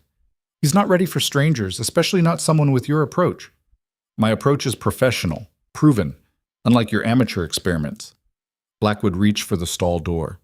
"Your Grace, if you'll permit me to demonstrate proper technique," Alaric should have said no. Should have trusted Eliza, protected Midnight, ended this before it escalated. But Lady Catherine was watching, and the assembled guests were watching, and he could feel the weight of their judgment. Be careful, was all he said. It was permission enough. Blackwood opened the stall door and stepped inside. For a moment, nothing happened. Midnight stood in the far corner assessing this new threat. Then Blackwood made his first mistake. He approached too quickly, his body language aggressive rather than neutral. Midnight's ears pinned back. Easy now, Blackwood said, reaching for a lead rope. We'll establish who's in charge here. The horse exploded. He reared, hooves flashing, and Blackwood stumbled backward. Midnight followed, all the progress of the past weeks evaporating into raw panic and rage. The trainer scrambled for the door, but Midnight was faster, teeth finding his shoulder, tearing fabric and flesh. Blackwood screamed. Garrett and two other grooms rushed forward, trying to contain the situation. Midnight lashed out, catching one groom across the arm. The stable descended into chaos, people shouting, the horse screaming, blood streaking the straw-covered floor. Get the rifle, someone yelled. No! Eliza pushed through the crowd, her face white but determined. Get back. Everyone get back. Now. Something in her voice cut through the panic. The grooms retreated. Blackwood was pulled to safety, clutching his bleeding shoulder. Only Eliza remained, standing at the stall entrance while Midnight raged inside. Don't go in there, Alaric grabbed her arm. He'll kill you. Let me go. She pulled free. I can reach him. Eliza, please. But she was already moving, stepping into the stall with nothing but her voice and her impossible faith. Hey. She spoke quietly, barely audible over Midnight's distress. Hey, it's me. It's just me. The horse wheeled on her, eyes rolling, foam flecking his mouth. He looked utterly feral, every bit the dangerous animal Garrett had wanted destroyed months ago. Eliza didn't run, didn't try to force calm or assert dominance. She just stood there, hands loose at her sides, and waited. I know, she said. He scared you, pushed too hard too fast, treated you like something to control instead of someone to understand. I'm sorry. I should have stopped him. Midnight's breathing was ragged, harsh, but his ears flicked forward, just slightly. We're still here, me and Alaric. We're not going anywhere. We're not giving up on you. Her voice cracked. Please don't give up on us. The horse took one step toward her, then another. His head lowered, pressing against her chest, and Eliza wrapped her arms around his neck and held on while he trembled. Outside the stall, nobody moved. Nobody breathed. Then Lady Catherine's voice shattered the moment. Enough of this farce. That animal is dangerous, unpredictable. He needs to be destroyed before he kills someone. She turned to Alaric. Unless you're so unfit you can't even see that obvious truth? Alaric looked at his aunt, at Blackwood bleeding and furious, at the gathered witnesses who would report this disaster to all of London. At Midnight, finally calm in Eliza's arms, but one wrong move from violence. And he made his choice. No. No? Lady Catherine's eyebrows rose. No to destroying the horse? Or no to admitting your own incompetence? No to all of it. No to your manipulation. No to pretending this is about the horse when it's about control. He moved to the stall entrance, stood beside Eliza. Midnight stays. Miss Whitmore stays. And if you want Thornfield, you'll have to take it by force because I'm done surrendering. His aunt's expression went glacial. Very well. The review will proceed as scheduled, and when it concludes, when everyone sees exactly how unfit you are, I'll be there to pick up the pieces you've shattered. She left, taking Blackwood and most of the witnesses with her. Only Robert remained, looking shaken. Cousin, he said quietly, what she's going to do next. It won't be subtle. It won't be kind. I know. Is it worth it? Really? Alaric looked at Eliza, still holding Midnight, both of them damaged and imperfect and trying desperately to survive. Yes, he said, it really is. That night, he received word that Lady Catherine had accelerated the formal review. It would happen tomorrow morning. The family solicitor would attend. So would Dr. Pemberton, Blackwood, and anyone else his aunt could assemble to testify to his unfitness. Alaric stood at his window watching the stable where lamplight still burned. Eliza would be with Midnight, helping him recover from the day's trauma, doing what she always did, showing up, being patient, refusing to give up. He thought about joining her, thought about walking down there and spending whatever hours they had left together before tomorrow, destroyed everything. Instead, he sat at his desk and began writing letters to tenants, to neighboring estates, to anyone who might listen. If he was going down, he'd at least try to protect what mattered: the people who depended on Thornfield, the staff who'd shown loyalty, Eliza who'd trusted him with her reputation and her heart. Dawn found him still writing, his hand cramped and ink-stained, words blurring together from exhaustion. A knock. Mrs. Bramwell with tea and grim news. "They've assembled in the library, Your Grace. Your aunt has brought witnesses. They're waiting for you." This was it, the moment where everything either held together or fell completely apart. Alaric stood, straightened his jacket, and walked toward his judgment. The library had been transformed into a courtroom. Lady Catherine sat behind his father's desk, a calculated insult, with the family solicitor, Mr. Havering, positioned to her right like a second in a duel. Dr. Pemberton occupied a chair near the window, his medical bag at his feet. Blackwood stood by the fireplace, his bandaged shoulder displayed prominently as evidence. 3 witnesses Alaric didn't recognize sat in a neat row, their expressions ranging from uncomfortable to openly curious. Robert leaned against the far wall, his face carefully neutral. Alaric. His aunt didn't stand, didn't offer any pretense of deference. "Please sit. I'll stand." "As you wish." She gestured to Havering. "Mr. Havering has prepared the formal documentation. This review will determine whether you possess the mental and emotional capacity to manage the Thornfield estate and its associated responsibilities. Given recent events, I'm certain the conclusion will be obvious to everyone present." "Recent events, meaning I chose compassion over convenience?" Alaric kept his voice level despite the fury building in his chest. "Or that I refused to destroy a traumatized animal to satisfy your sense of propriety?" "Recent events, meaning you've demonstrated consistent poor judgment, emotional instability, and a troubling inability to distinguish personal desires from ducal obligations." Lady Catherine opened a leather portfolio. "Shall we review the evidence? Your isolation following your brother's death, your dismissal of qualified staff, your employment of an unsuitable woman. Miss Whitmore is more than qualified. Your obsession with an animal that yesterday proved itself dangerous despite months of so-called rehabilitation." She looked up, her eyes cold. "Mr. Blackwood, perhaps you'd share your professional assessment?" Blackwood stepped forward, clearly relishing the attention. "In my 20 years of experience with quality stock, I've never encountered such negligent handling of a dangerous horse. The animal should have been destroyed immediately following the accident that killed the previous Duke's son. Instead, His Grace employed a girl, barely more than a child, with no formal training, no credentials, using methods that amount to coddling rather than proper discipline. The horse was improving, Alaric said. The horse attacked me yesterday. Drew blood. Could have killed me had others not intervened. Blackwood touched his bandaged shoulder. That's not improvement, Your Grace. That's proof that sentiment has no place in animal management, or in estate management for that matter. You provoked him. Miss Whitmore warned you. Miss Whitmore's the problem. Lady Catherine's voice cut through. Her presence has clouded your judgment, influenced your decisions, distracted you from proper ducal responsibilities. Dr. Pemberton, your medical opinion? The physician stood reluctantly. As I stated in my preliminary assessment, His Grace shows signs of complicated grief. The attachment to his brother's horse, the reliance on Miss Whitmore's presence, these suggest an inability to process loss in a healthy manner. Combined with social withdrawal and erratic decision-making. What erratic decisions? Alaric demanded. I've been managing the estate, meeting with tenants, reviewing accounts that haven't been properly audited in years, making decisions my father and Edmund ignored because they were too focused on appearances to address actual problems. You see? Lady Catherine addressed the witnesses. Aggression, defensiveness, inability to accept constructive criticism, classic signs of emotional instability. The trap was perfect.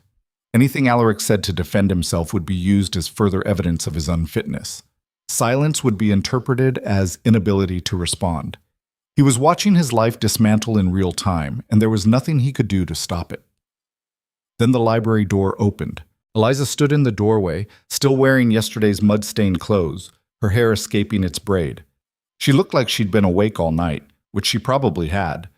Behind her, Mrs. Bramwell hovered with an expression that suggested she'd tried and failed to prevent this interruption. "Miss Whitmore?" Lady Catherine's tone could have frozen water. "This is a private family matter. You have no place here." "Actually, she does." Alaric moved to stand beside Eliza, felt her hand brush against his in brief solidarity. "If this review is about my decisions, then the people affected by those decisions should be present. The review is about your competence to lead, which requires discretion and proper—" "No." Eliza's voice was quiet, but it carried. "The review is about whether someone who chooses compassion over cruelty is fit to hold power. And I have something to say about that." "You have no standing to—" "I have every standing. You've spent the last week destroying my reputation to undermine the Duke's authority, calling me unsuitable, unqualified, inappropriate. So let's address that directly." She stepped further into the room, her chin raised. "I'm a trainer's daughter, no formal credentials, no aristocratic connections, nothing that makes me acceptable by your standards. But I've rehabilitated horses that so-called professionals like Mr. Blackwood declared hopeless. I've built a business from nothing after my father died. And I've helped a traumatized animal learn to trust again, something none of your qualified experts even attempted. Ishki is sick. The horse attacked Mr. Blackwood yesterday," one of the unknown witnesses pointed out, "because Mr. Blackwood approached him like an adversary instead of a patient, because he used dominance and force instead of understanding, because he treated a creature in pain as something to control rather than something to heal." Eliza turned to face the witness directly. "Midnight didn't attack me, didn't attack the Duke, didn't attack any of the grooms who've been working with him under my guidance. He attacked someone who represented everything that's failed him before: aggression, impatience, the belief that breaking something is the same as fixing it." "What gasumare?" Blackwood's face reddened. "You're calling my methods into question? I've trained horses for nobility across England, and how many of those horses were traumatized? How many had experienced loss and needed to rebuild trust?" She didn't wait for an answer. "Or did you just take healthy animals and train them to perform, to win races, to look impressive? That's not what Midnight needed. He needed someone willing to meet him where he was, not force him to be what someone else wanted." The silence that followed was electric. Alaric watched his aunt's expression shift from dismissive to calculating. This wasn't going the way she'd planned. "Miss Whitmore," Mr. Havering said carefully, "your dedication is admirable, but this review is about His Grace's fitness to manage an entire estate, not merely a single horse." "Then let's talk about estate management." Eliza pulled a folded paper from her pocket. "The Duke asked me to document everything I've observed about Thornfield's operations over the past weeks. Do you want to know what I found?" Lady Catherine's eyes narrowed. "That's hardly relevant. Tenant complaints that have gone unaddressed for years.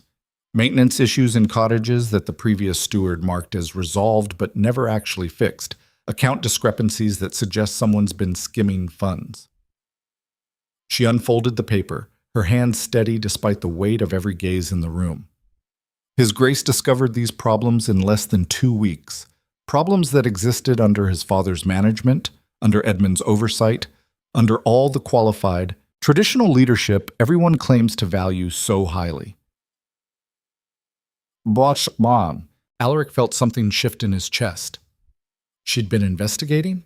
While working with Midnight, while dealing with his aunt's attacks? She'd been gathering evidence? "Those are serious accusations," Havering said slowly. "They're documented facts. I have names, dates, specific incidents. The Duke can verify all of it." She looked at Alaric. "Can't you?" "I can." His voice was rough with emotions he couldn't name. "I've been compiling the same information. I just didn't think anyone would care." "We care about proper procedure," Lady Catherine said, but her confidence had developed cracks. "Mr. Havering, surely you can see this girl is manufacturing evidence to protect her position. The evidence is real." Robert pushed off from the wall, his expression resolute. "I've seen it too. Alaric showed me the account books 3 days ago. There are irregularities dating back at least 5 years, possibly longer." "Then why didn't you mention this earlier?" His mother's voice was sharp. "Because you didn't ask about the estate's actual condition. You only asked about Alaric's mental state." Robert moved to stand beside his cousin. "For the record, I think he's the sanest person in this room. He's the only one willing to acknowledge problems instead of hiding them behind tradition and appearances. Lady Catherine stood abruptly. This is absurd. We're here to evaluate Alaric's competence, not audit the estate finances. Why not both? The question came from one of the witnesses, a middle-aged woman Alaric finally recognized as Mrs. Perth, who owned the neighboring estate. If there are financial irregularities, that's rather important, isn't it? More important than whether the Duke prefers unconventional horse training methods. Thank you, Mrs. Perth. Eliza's smile was tight. Since we're discussing competence, perhaps we should also discuss who's been spreading rumors about the Duke's instability, who stands to benefit if he's declared unfit, who's been positioning themselves to take control of Thornfield. How dare you imply? Lady Catherine's composure finally cracked. I'm not implying anything. I'm stating facts. Eliza's voice gained strength.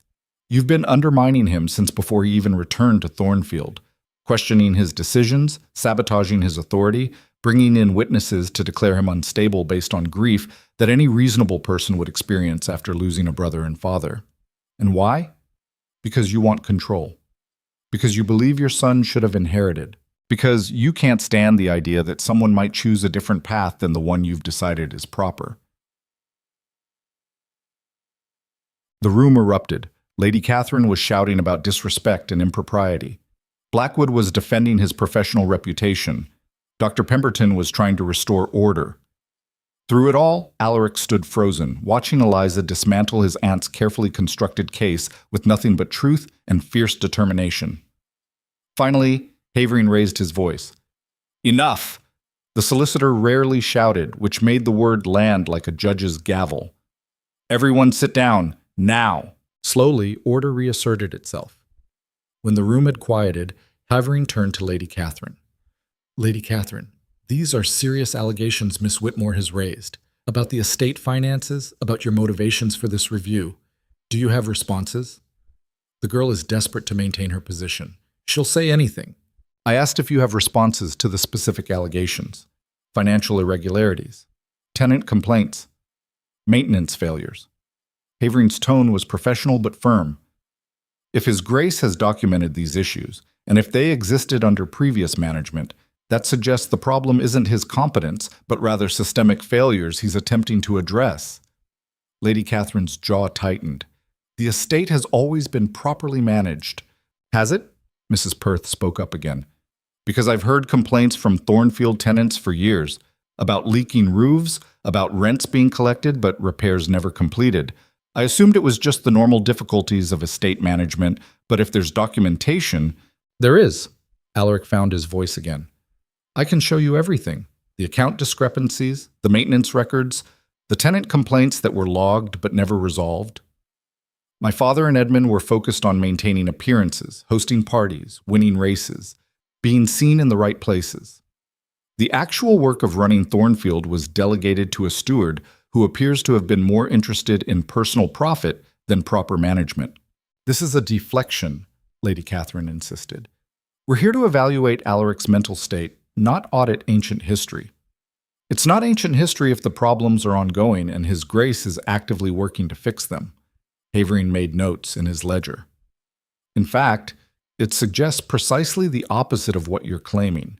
A man who identifies systemic problems and takes steps to address them is demonstrating sound judgment, not instability. He's obsessed with a horse, Blackwood interjected. That's hardly sound judgment. He's fulfilling a promise to his dead brother while simultaneously uncovering financial mismanagement that could have bankrupted the estate. Mrs. Perth stood, gathering her things. Mr. Havering, I came here today because Lady Catherine suggested the Duke was unfit. Based on what I've heard, I believe the opposite is true. If you need my formal statement to that effect, I'm happy to provide it. As am I. Robert moved to stand beside Alaric. My cousin is grieving, yes, but he's also working harder to understand and improve this estate than anyone has in years. If that's instability, then we need more unstable dukes. Lady Catherine looked between them, her carefully orchestrated tribunal crumbling.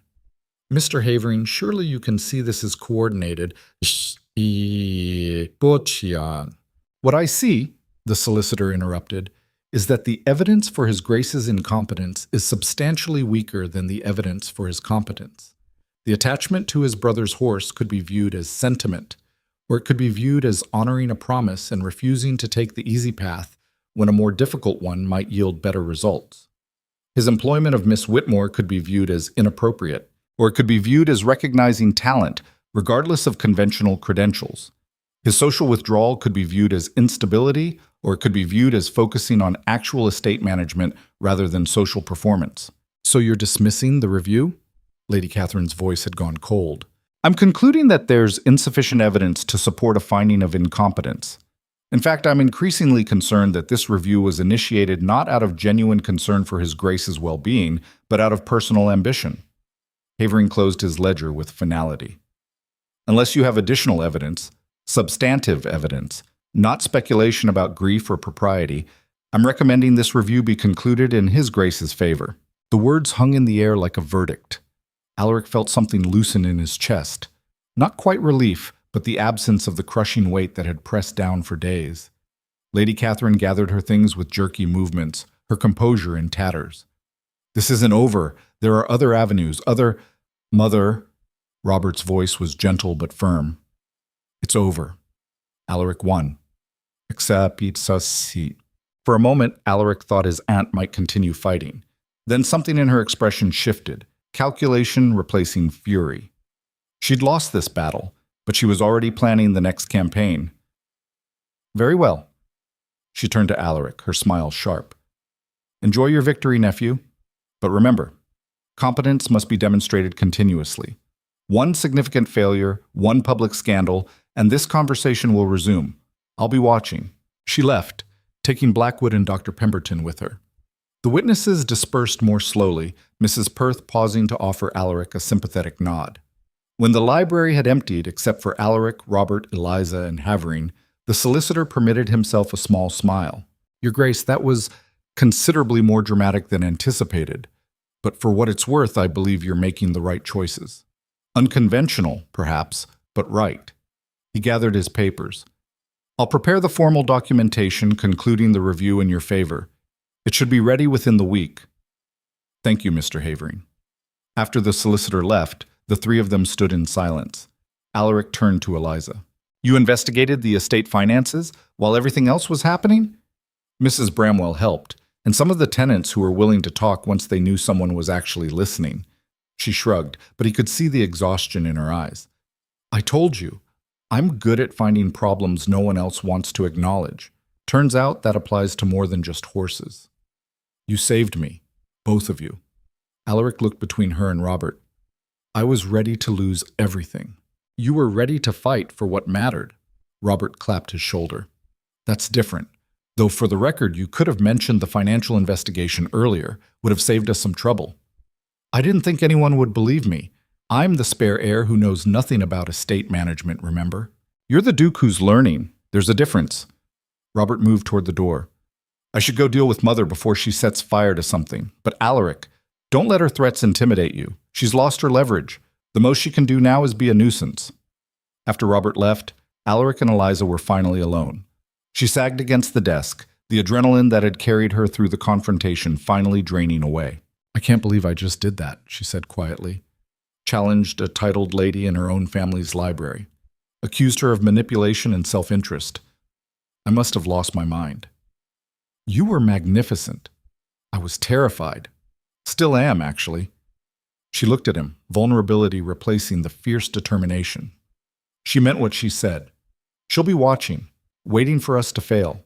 Any mistake, any scandal, and she'll use it to tear you down. Let her watch. Alaric moved closer, took her hands in his. I'm done living in fear of failure. Done choosing what's expected over what's right. You taught me that. You and Midnight both. We're just trying to survive. No. You're choosing to survive on your own terms. That's completely different. He squeezed her hands. And I want to do the same, with you, if you'll have me. Eliza's eyes searched his face. You know what you're asking? What it means if we actually do this? The scandal, the gossip, the constant judgment?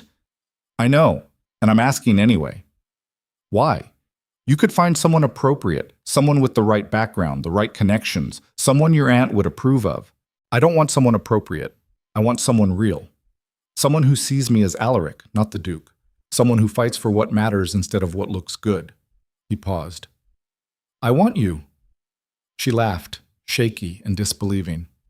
You're genuinely insane. You know that, right?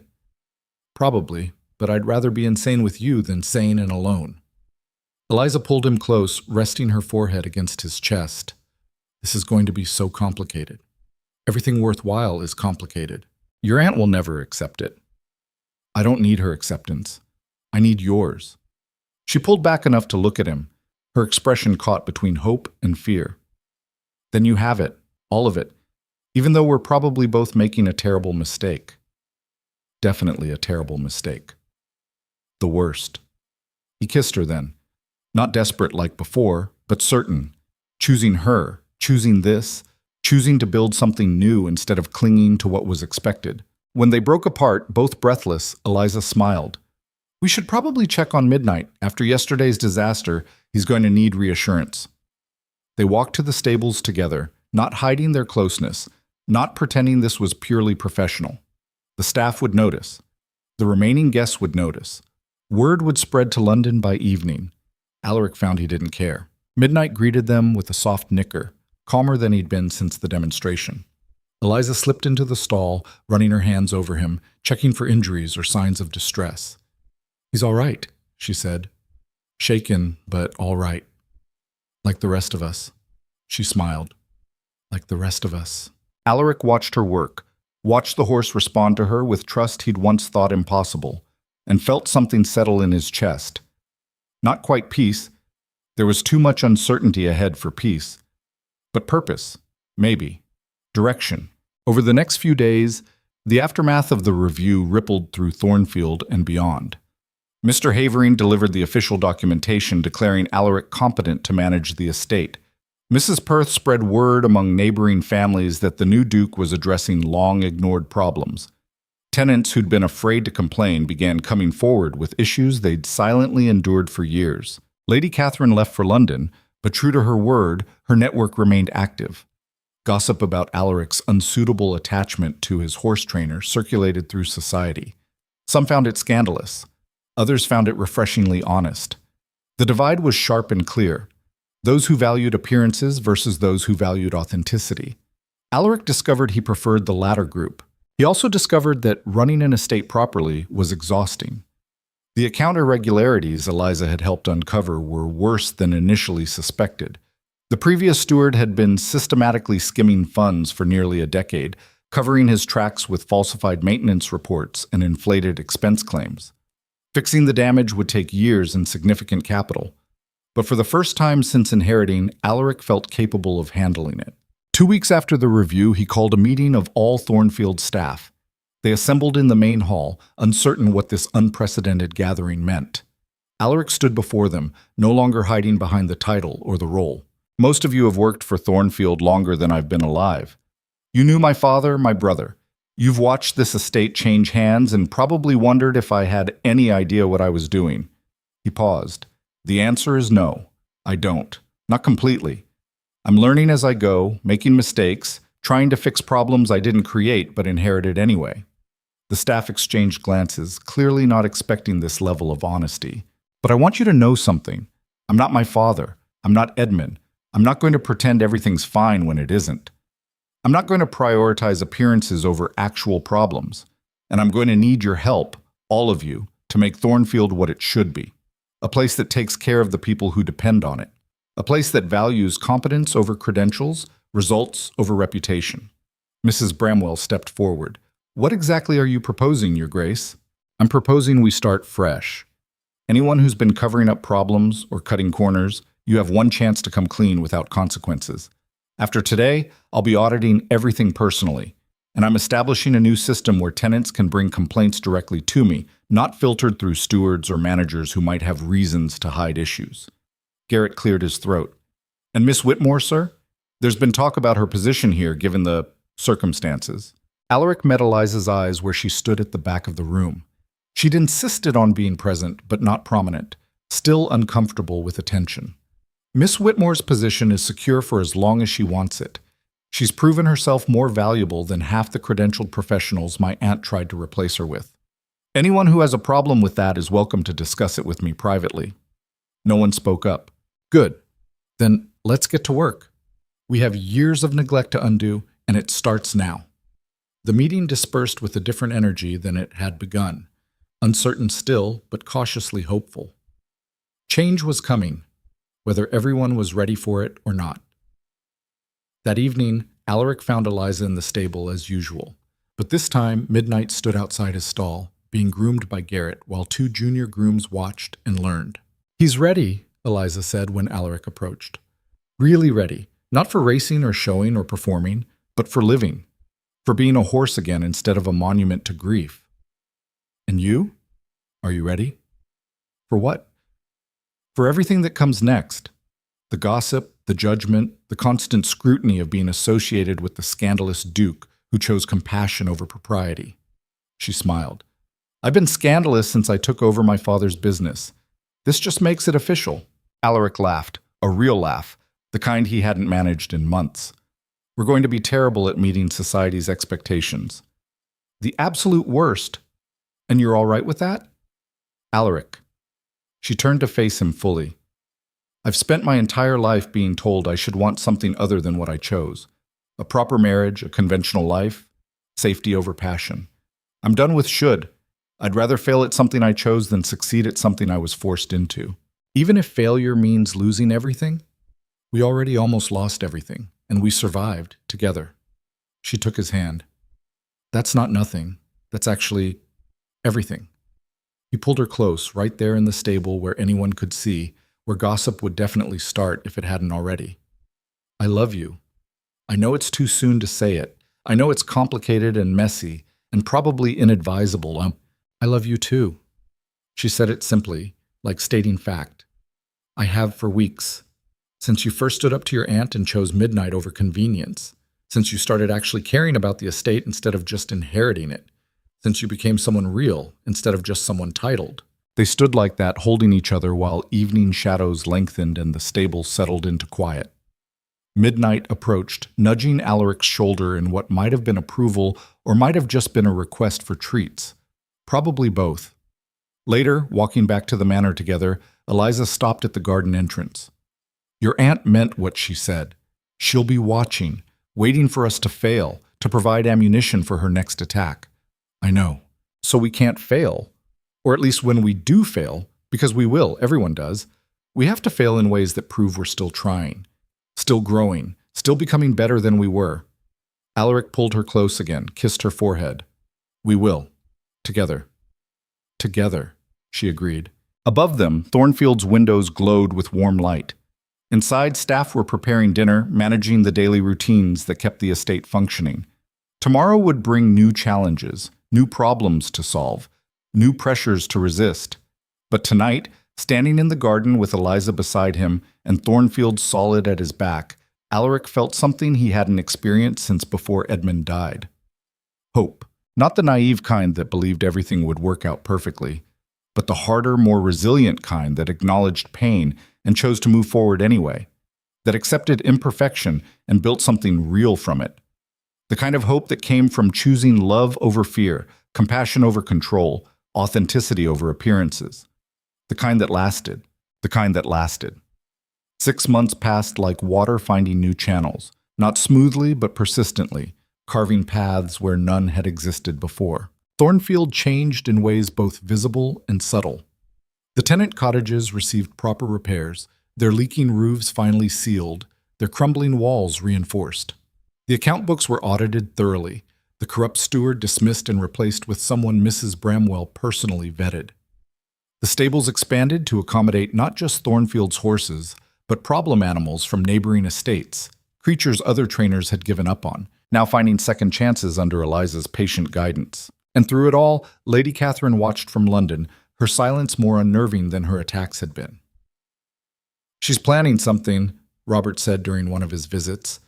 He'd taken to coming to Thornfield more frequently, claiming he needed breaks from his mother's company, but really just wanting to be somewhere that felt less suffocating. "She's too quiet, too patient. Let her plan."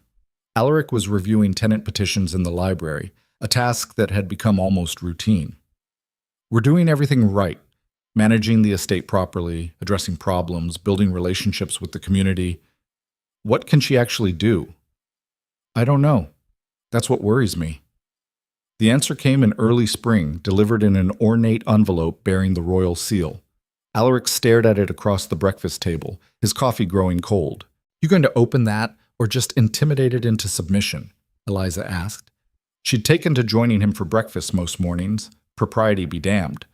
The staff had adjusted, and anyone who objected had the good sense to keep it private. It's from the palace. I gathered that from the seal. What does it say? I don't know yet. I'm afraid to look. She reached across the table, took the envelope, broke the seal with her butter knife. Her Majesty requests the honor of your presence at the spring gala, blah, blah, blah, blah. Formal attire required, plus one guest encouraged. She looked up. You're invited to a royal party. Why is that terrifying? Because my aunt has connections at court. Because this is exactly the kind of public stage where she could orchestrate maximum humiliation. Because you're making assumptions instead of dealing with facts? Eliza set the invitation down. Maybe it's just an invitation. Maybe the Queen actually wants to meet the Duke who's been making unconventional but effective changes to his estate. Maybe not everything is a trap. When did you become optimistic?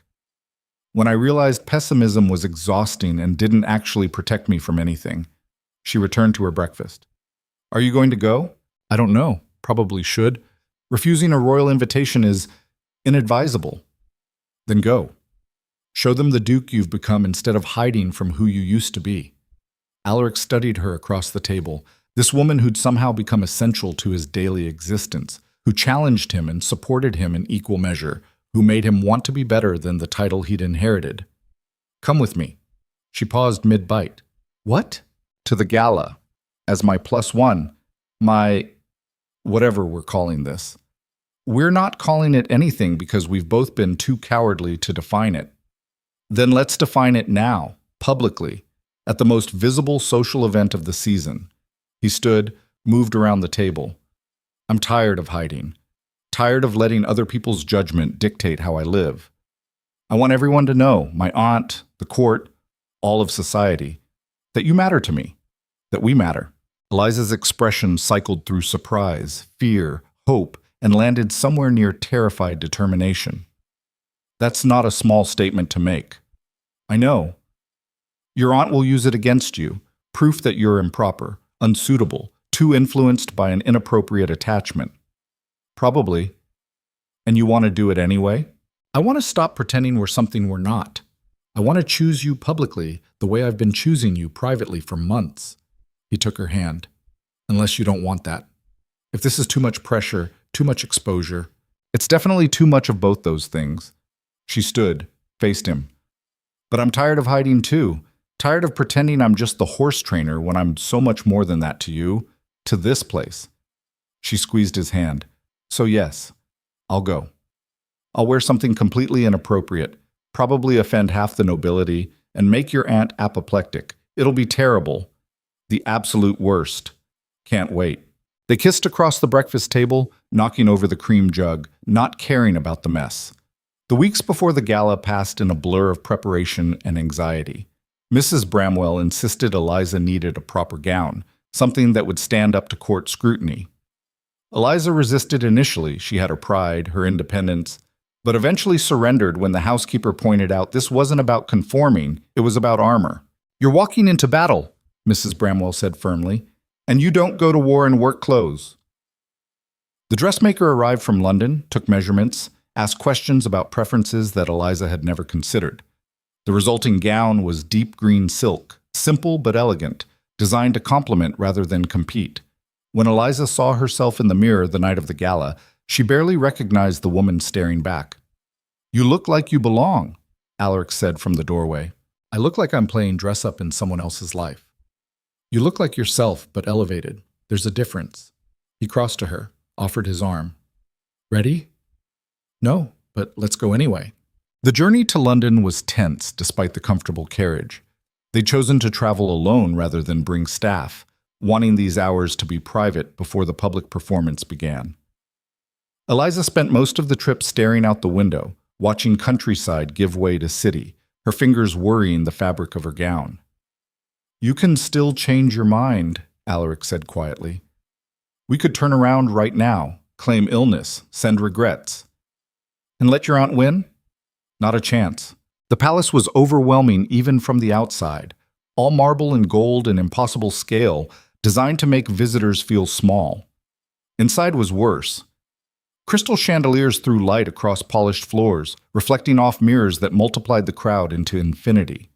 Nobles in elaborate dress clustered in groups, their conversations creating a wall of sound that pressed in from all sides. Alaric felt Eliza's hand tighten on his arm. "Breathe," he murmured. "Just focus on me. Everyone else is scenery. Very expensive, very judgmental scenery." They were announced at the ballroom entrance. His Grace, the Duke of Thornfield, and Miss Eliza Whitmore. And the ripple of attention was immediate. Conversations paused. Heads turned. Alaric could feel the assessment, the calculation, the gossip already forming. And there, near the center of the room, Lady Catherine stood in conversation with several elegantly dressed women. Her smile when she saw them was razor sharp. "Here we go," Eliza breathed. They descended into the crowd. People parted, some offering polite greetings, others simply staring. Alaric kept his expression neutral, his posture confident, even as his stomach churned with anxiety. A familiar voice cut through the noise. "Cousin?" Robert appeared with a young woman on his arm, someone Alaric didn't recognize, but who carried herself with quiet confidence. "Thank heavens you're here," Robert continued. "I was drowning in small talk about weather patterns and acceptable hedge heights. Save me." He turned to his companion. "Miss Whitmore, this is Lady Margaret Hastings. Margaret, this is the legendary horse trainer my mother despises." "Robert," Margaret chided, but she was smiling. "Your Grace, Miss Whitmore, it's a pleasure. Robert has told me quite a bit about your work at Thornfield. It sounds fascinating." "It's mostly mud and patience," Eliza said, relaxing slightly. "Not very glamorous. Most worthwhile things aren't." Margaret's eyes were kind. "I run an orphanage in the city. Also muddy, also requiring patience, also considered scandalous by people who think charity should be decorative rather than functional." Alaric felt Eliza's posture shift, recognition passing between two women who'd chosen purpose over propriety. They talked for several minutes, the conversation genuine and easy, until a footman approached with a summons. "Her Majesty requests the honor of the Duke of Thornfield's presence." "The Queen." Alaric's mouth went dry. "Go," Eliza said quietly. "I'll be fine with Robert and Margaret." "You sure?" "I survived your aunt's tribunal. I can handle a royal audience." She squeezed his hand. "Go prove you deserve that title." Alaric followed the footman through the crowd to where Queen Victoria sat on a raised chair, surrounded by courtiers and advisors. She was smaller than he'd expected, older, but her eyes missed nothing. "Your Grace," her voice carried despite being barely above conversational volume. "Approach." He did, bowing at the appropriate distance. "Your Majesty, thank you for the invitation. We've heard interesting reports about your management of Thornfield. Unconventional methods, unusual appointments, significant changes to traditional practices." She studied him. "Your aunt has been quite vocal about her concerns." So this was it. The trap springing shut in the most public possible venue. "My aunt values tradition, Your Majesty, as do I. But sometimes tradition becomes an excuse for avoiding necessary change." "Indeed. We've also heard reports about financial irregularities under previous management, funds misappropriated, tenants neglected, accounts falsified." The Queen's expression gave nothing away. "These problems apparently existed under your father's oversight. And your brother's." "Yes, Your Majesty." "Yet you discovered and addressed them within months of inheriting. How?" Alaric considered his answer carefully. "I had help. People willing to look at what was actually happening instead of what was supposed to be happening. People who valued competence over credentials." "Such as your unconventional horse trainer?" "Among others, yes." The Queen was silent for a moment, then, "We have estates throughout England, many managed by titled nobility who prioritize appearance over function. Would you say this is a widespread problem?" "I couldn't speak to other estates, Your Majesty. Only my own." "Diplomatic. But Insufficient. She leaned forward slightly. We need men willing to speak truth even when it's uncomfortable, especially when it's uncomfortable. So we'll ask again. Is neglect disguised as tradition a widespread problem among the nobility? Alaric met her eyes, understanding this was a test. Hide behind courtesy and fail. Speak truth and risk everything. Yes, Your Majesty, I believe it is. Many estates are managed by stewards who've learned to hide problems behind properly formatted reports. Many heirs are raised to value social performance over actual competence. The system rewards appearing capable over being capable. And how would you change that? I'd start by rewarding results over reputation, by holding titled nobility to the same standards we hold everyone else, by acknowledging that someone's background matters less than their actual abilities. He paused. And by supporting those who attempt meaningful change instead of punishing them for threatening comfortable traditions. The Queen's expression remained neutral, but something flickered in her eyes. Approval, maybe, or at least interest. Lady Catherine claims you're mentally unfit, emotionally unstable, too influenced by inappropriate attachments. She glanced toward where Eliza stood with Robert and Margaret. What do you say to that? I say my aunt defines fitness as compliance with her expectations. And by that measure, yes, I'm unfit. I'd rather be genuinely competent than performatively appropriate. Bold words for someone in your position. Honest words, Your Majesty. I've learned the hard way that anything else isn't sustainable. Another pause. Then the Queen smiled, small but genuine. We like honesty. It's rare at court. She gestured to someone behind Alaric. Lord Pemberton, please join us. An elderly man stepped forward, his expression stern. Alaric recognized him as one of the Queen's senior advisors, someone whose opinion carried significant weight. Lord Pemberton has been reviewing your estate management, the Queen continued, including the financial audit you commissioned. He has findings to share. Pemberton cleared his throat. Your Grace, the irregularities you uncovered at Thornfield are indeed substantial. The former steward has been arrested and charged with embezzlement. However, our investigation revealed something else. Similar irregularities at 3 other estates in your region, all managed by stewards recommended by the same source. What source? Alaric asked, though he suspected he knew. Lady Catherine Ashworth. She's been placing stewards at various estates for years, receiving substantial compensation for these recommendations. Compensation we believe came from the very funds being embezzled. The ballroom seemed to tilt. His aunt wasn't just trying to take Thornfield. She was running a systematic scheme across multiple estates. You're saying she's been profiting from corruption? We're saying there's sufficient evidence to warrant formal investigation, which began 3 weeks ago. Pemberton's expression softened slightly. Your discovery at Thornfield was the thread that unraveled everything, Your Grace. You may have uncovered one of the largest cases of noble corruption in recent history. Alaric couldn't process it, couldn't reconcile his aunt's careful propriety with systematic theft from the estates she claimed to protect. The Queen spoke again. Lady Catherine will be asked to answer questions, publicly. Her reputation is about to become significantly less pristine than she's maintained. She looked at Alaric. We wanted you to hear this directly. To understand that your unconventional methods revealed truth others were too traditional to find. I was just trying to fix my own estate, Your Majesty. And in doing so, fixed much more. That's what competent leadership looks like, regardless of how unconventional the path. She stood, signaling the audience was ending. Continue your work at Thornfield. Ignore those who claim your methods are inappropriate. Results speak louder than reputation. Alaric bowed, his head spinning.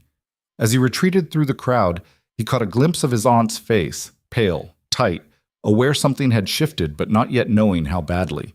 He found Eliza exactly where he'd left her, now deep in conversation with Margaret about equine therapy for traumatized children. She looked up as he approached, read something in his expression. What happened?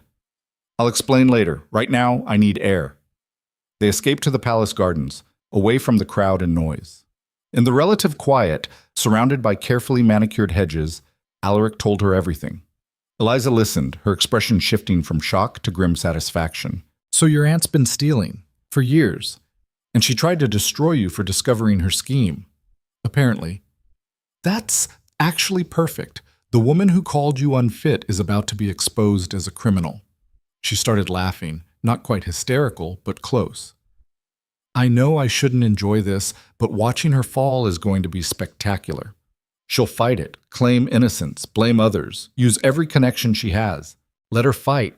The truth's out now. She can't manipulate what people already know. They stood together in the garden, the palace lights glowing behind them, London spreading endlessly in all directions. Alaric felt something shift inside him, not quite triumph, but the absence of fear. The threat that had hung over Thornfield for months was finally neutralized. We should go back inside, Eliza said eventually, before people think we're doing something scandalous in the shrubbery. Are we not? Not yet, but the night's young. They returned to the ballroom to find the atmosphere changed. News of Lady Catherine's impending investigation had spread. Alaric didn't know how, but court gossip moved faster than rational thought.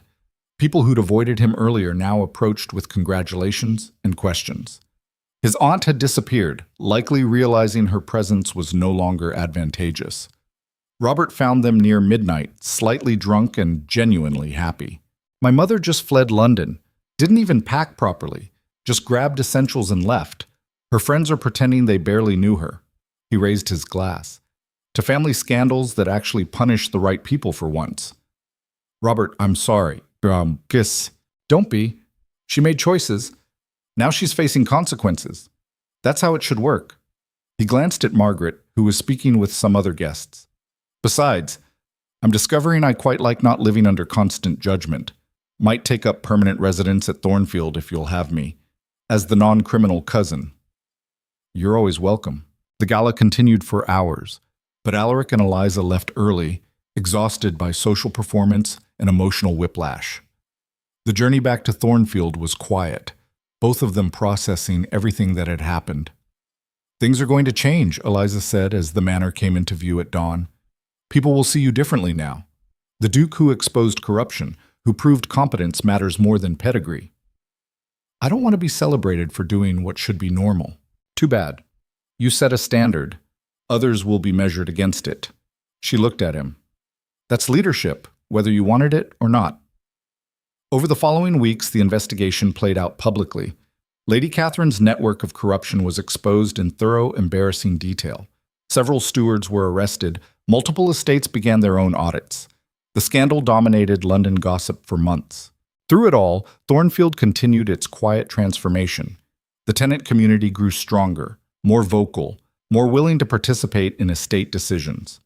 Eliza's training program expanded to include young people from the tenant families, teaching them skills that would serve them regardless of whether they stayed in agriculture. The stables became something between a business and a sanctuary, profitable but purposeful. And midnight, the horse whose grief had started everything became gentle enough that children could approach him safely. He'd never race again, never perform, never be what Edmund had originally intended, but he was alive, healthy, trusting, healed in his own imperfect way. 6 months after the gala, on an autumn morning sharp with frost, Alaric found Eliza in the stable as usual. But this time, she wasn't working. She was just standing there, one hand on Midnight's neck, staring at nothing. What's wrong? She turned and he saw tears on her cheeks. Nothing's wrong. That's what's strange.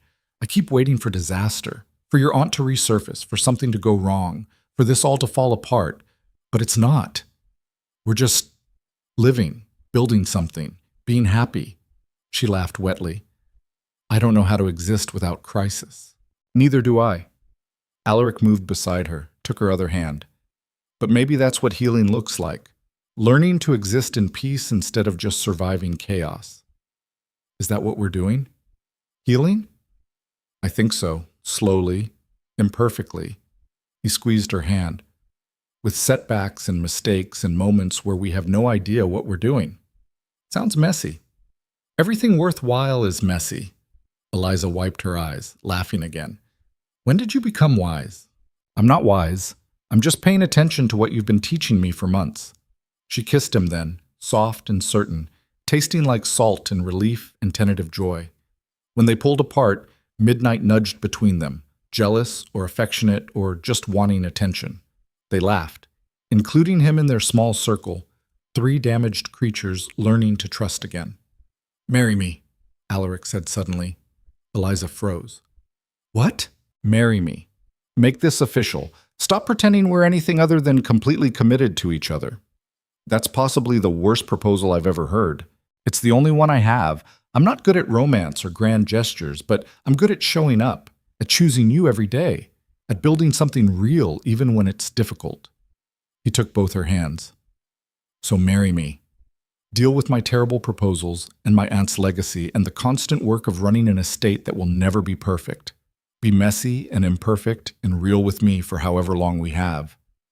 Eliza's tears returned, but she was smiling. You're absolutely ridiculous. Is that a yes? Of course it's a yes, you idiot. She pulled him close. Someone has to make sure you don't do anything else catastrophically noble without supervision. They told Mrs. Bramwell first, who permitted herself a satisfied smile and immediately began planning logistics. Robert received the news with enthusiastic congratulations and an offer to stand up with Alaric. The tenants responded with genuine celebration. This wasn't just their duke marrying, it was one of their own being elevated, recognized, valued. The wedding was small, held at Thornfield rather than in London, with only people who actually mattered in attendance. No performance, no social maneuvering, just honest celebration of something real. Margaret came from the city with several children from her orphanage who were immediately fascinated by the horses. Robert gave a speech that was equal parts sentimental and mocking. Mrs. Bramwell cried discreetly into her handkerchief.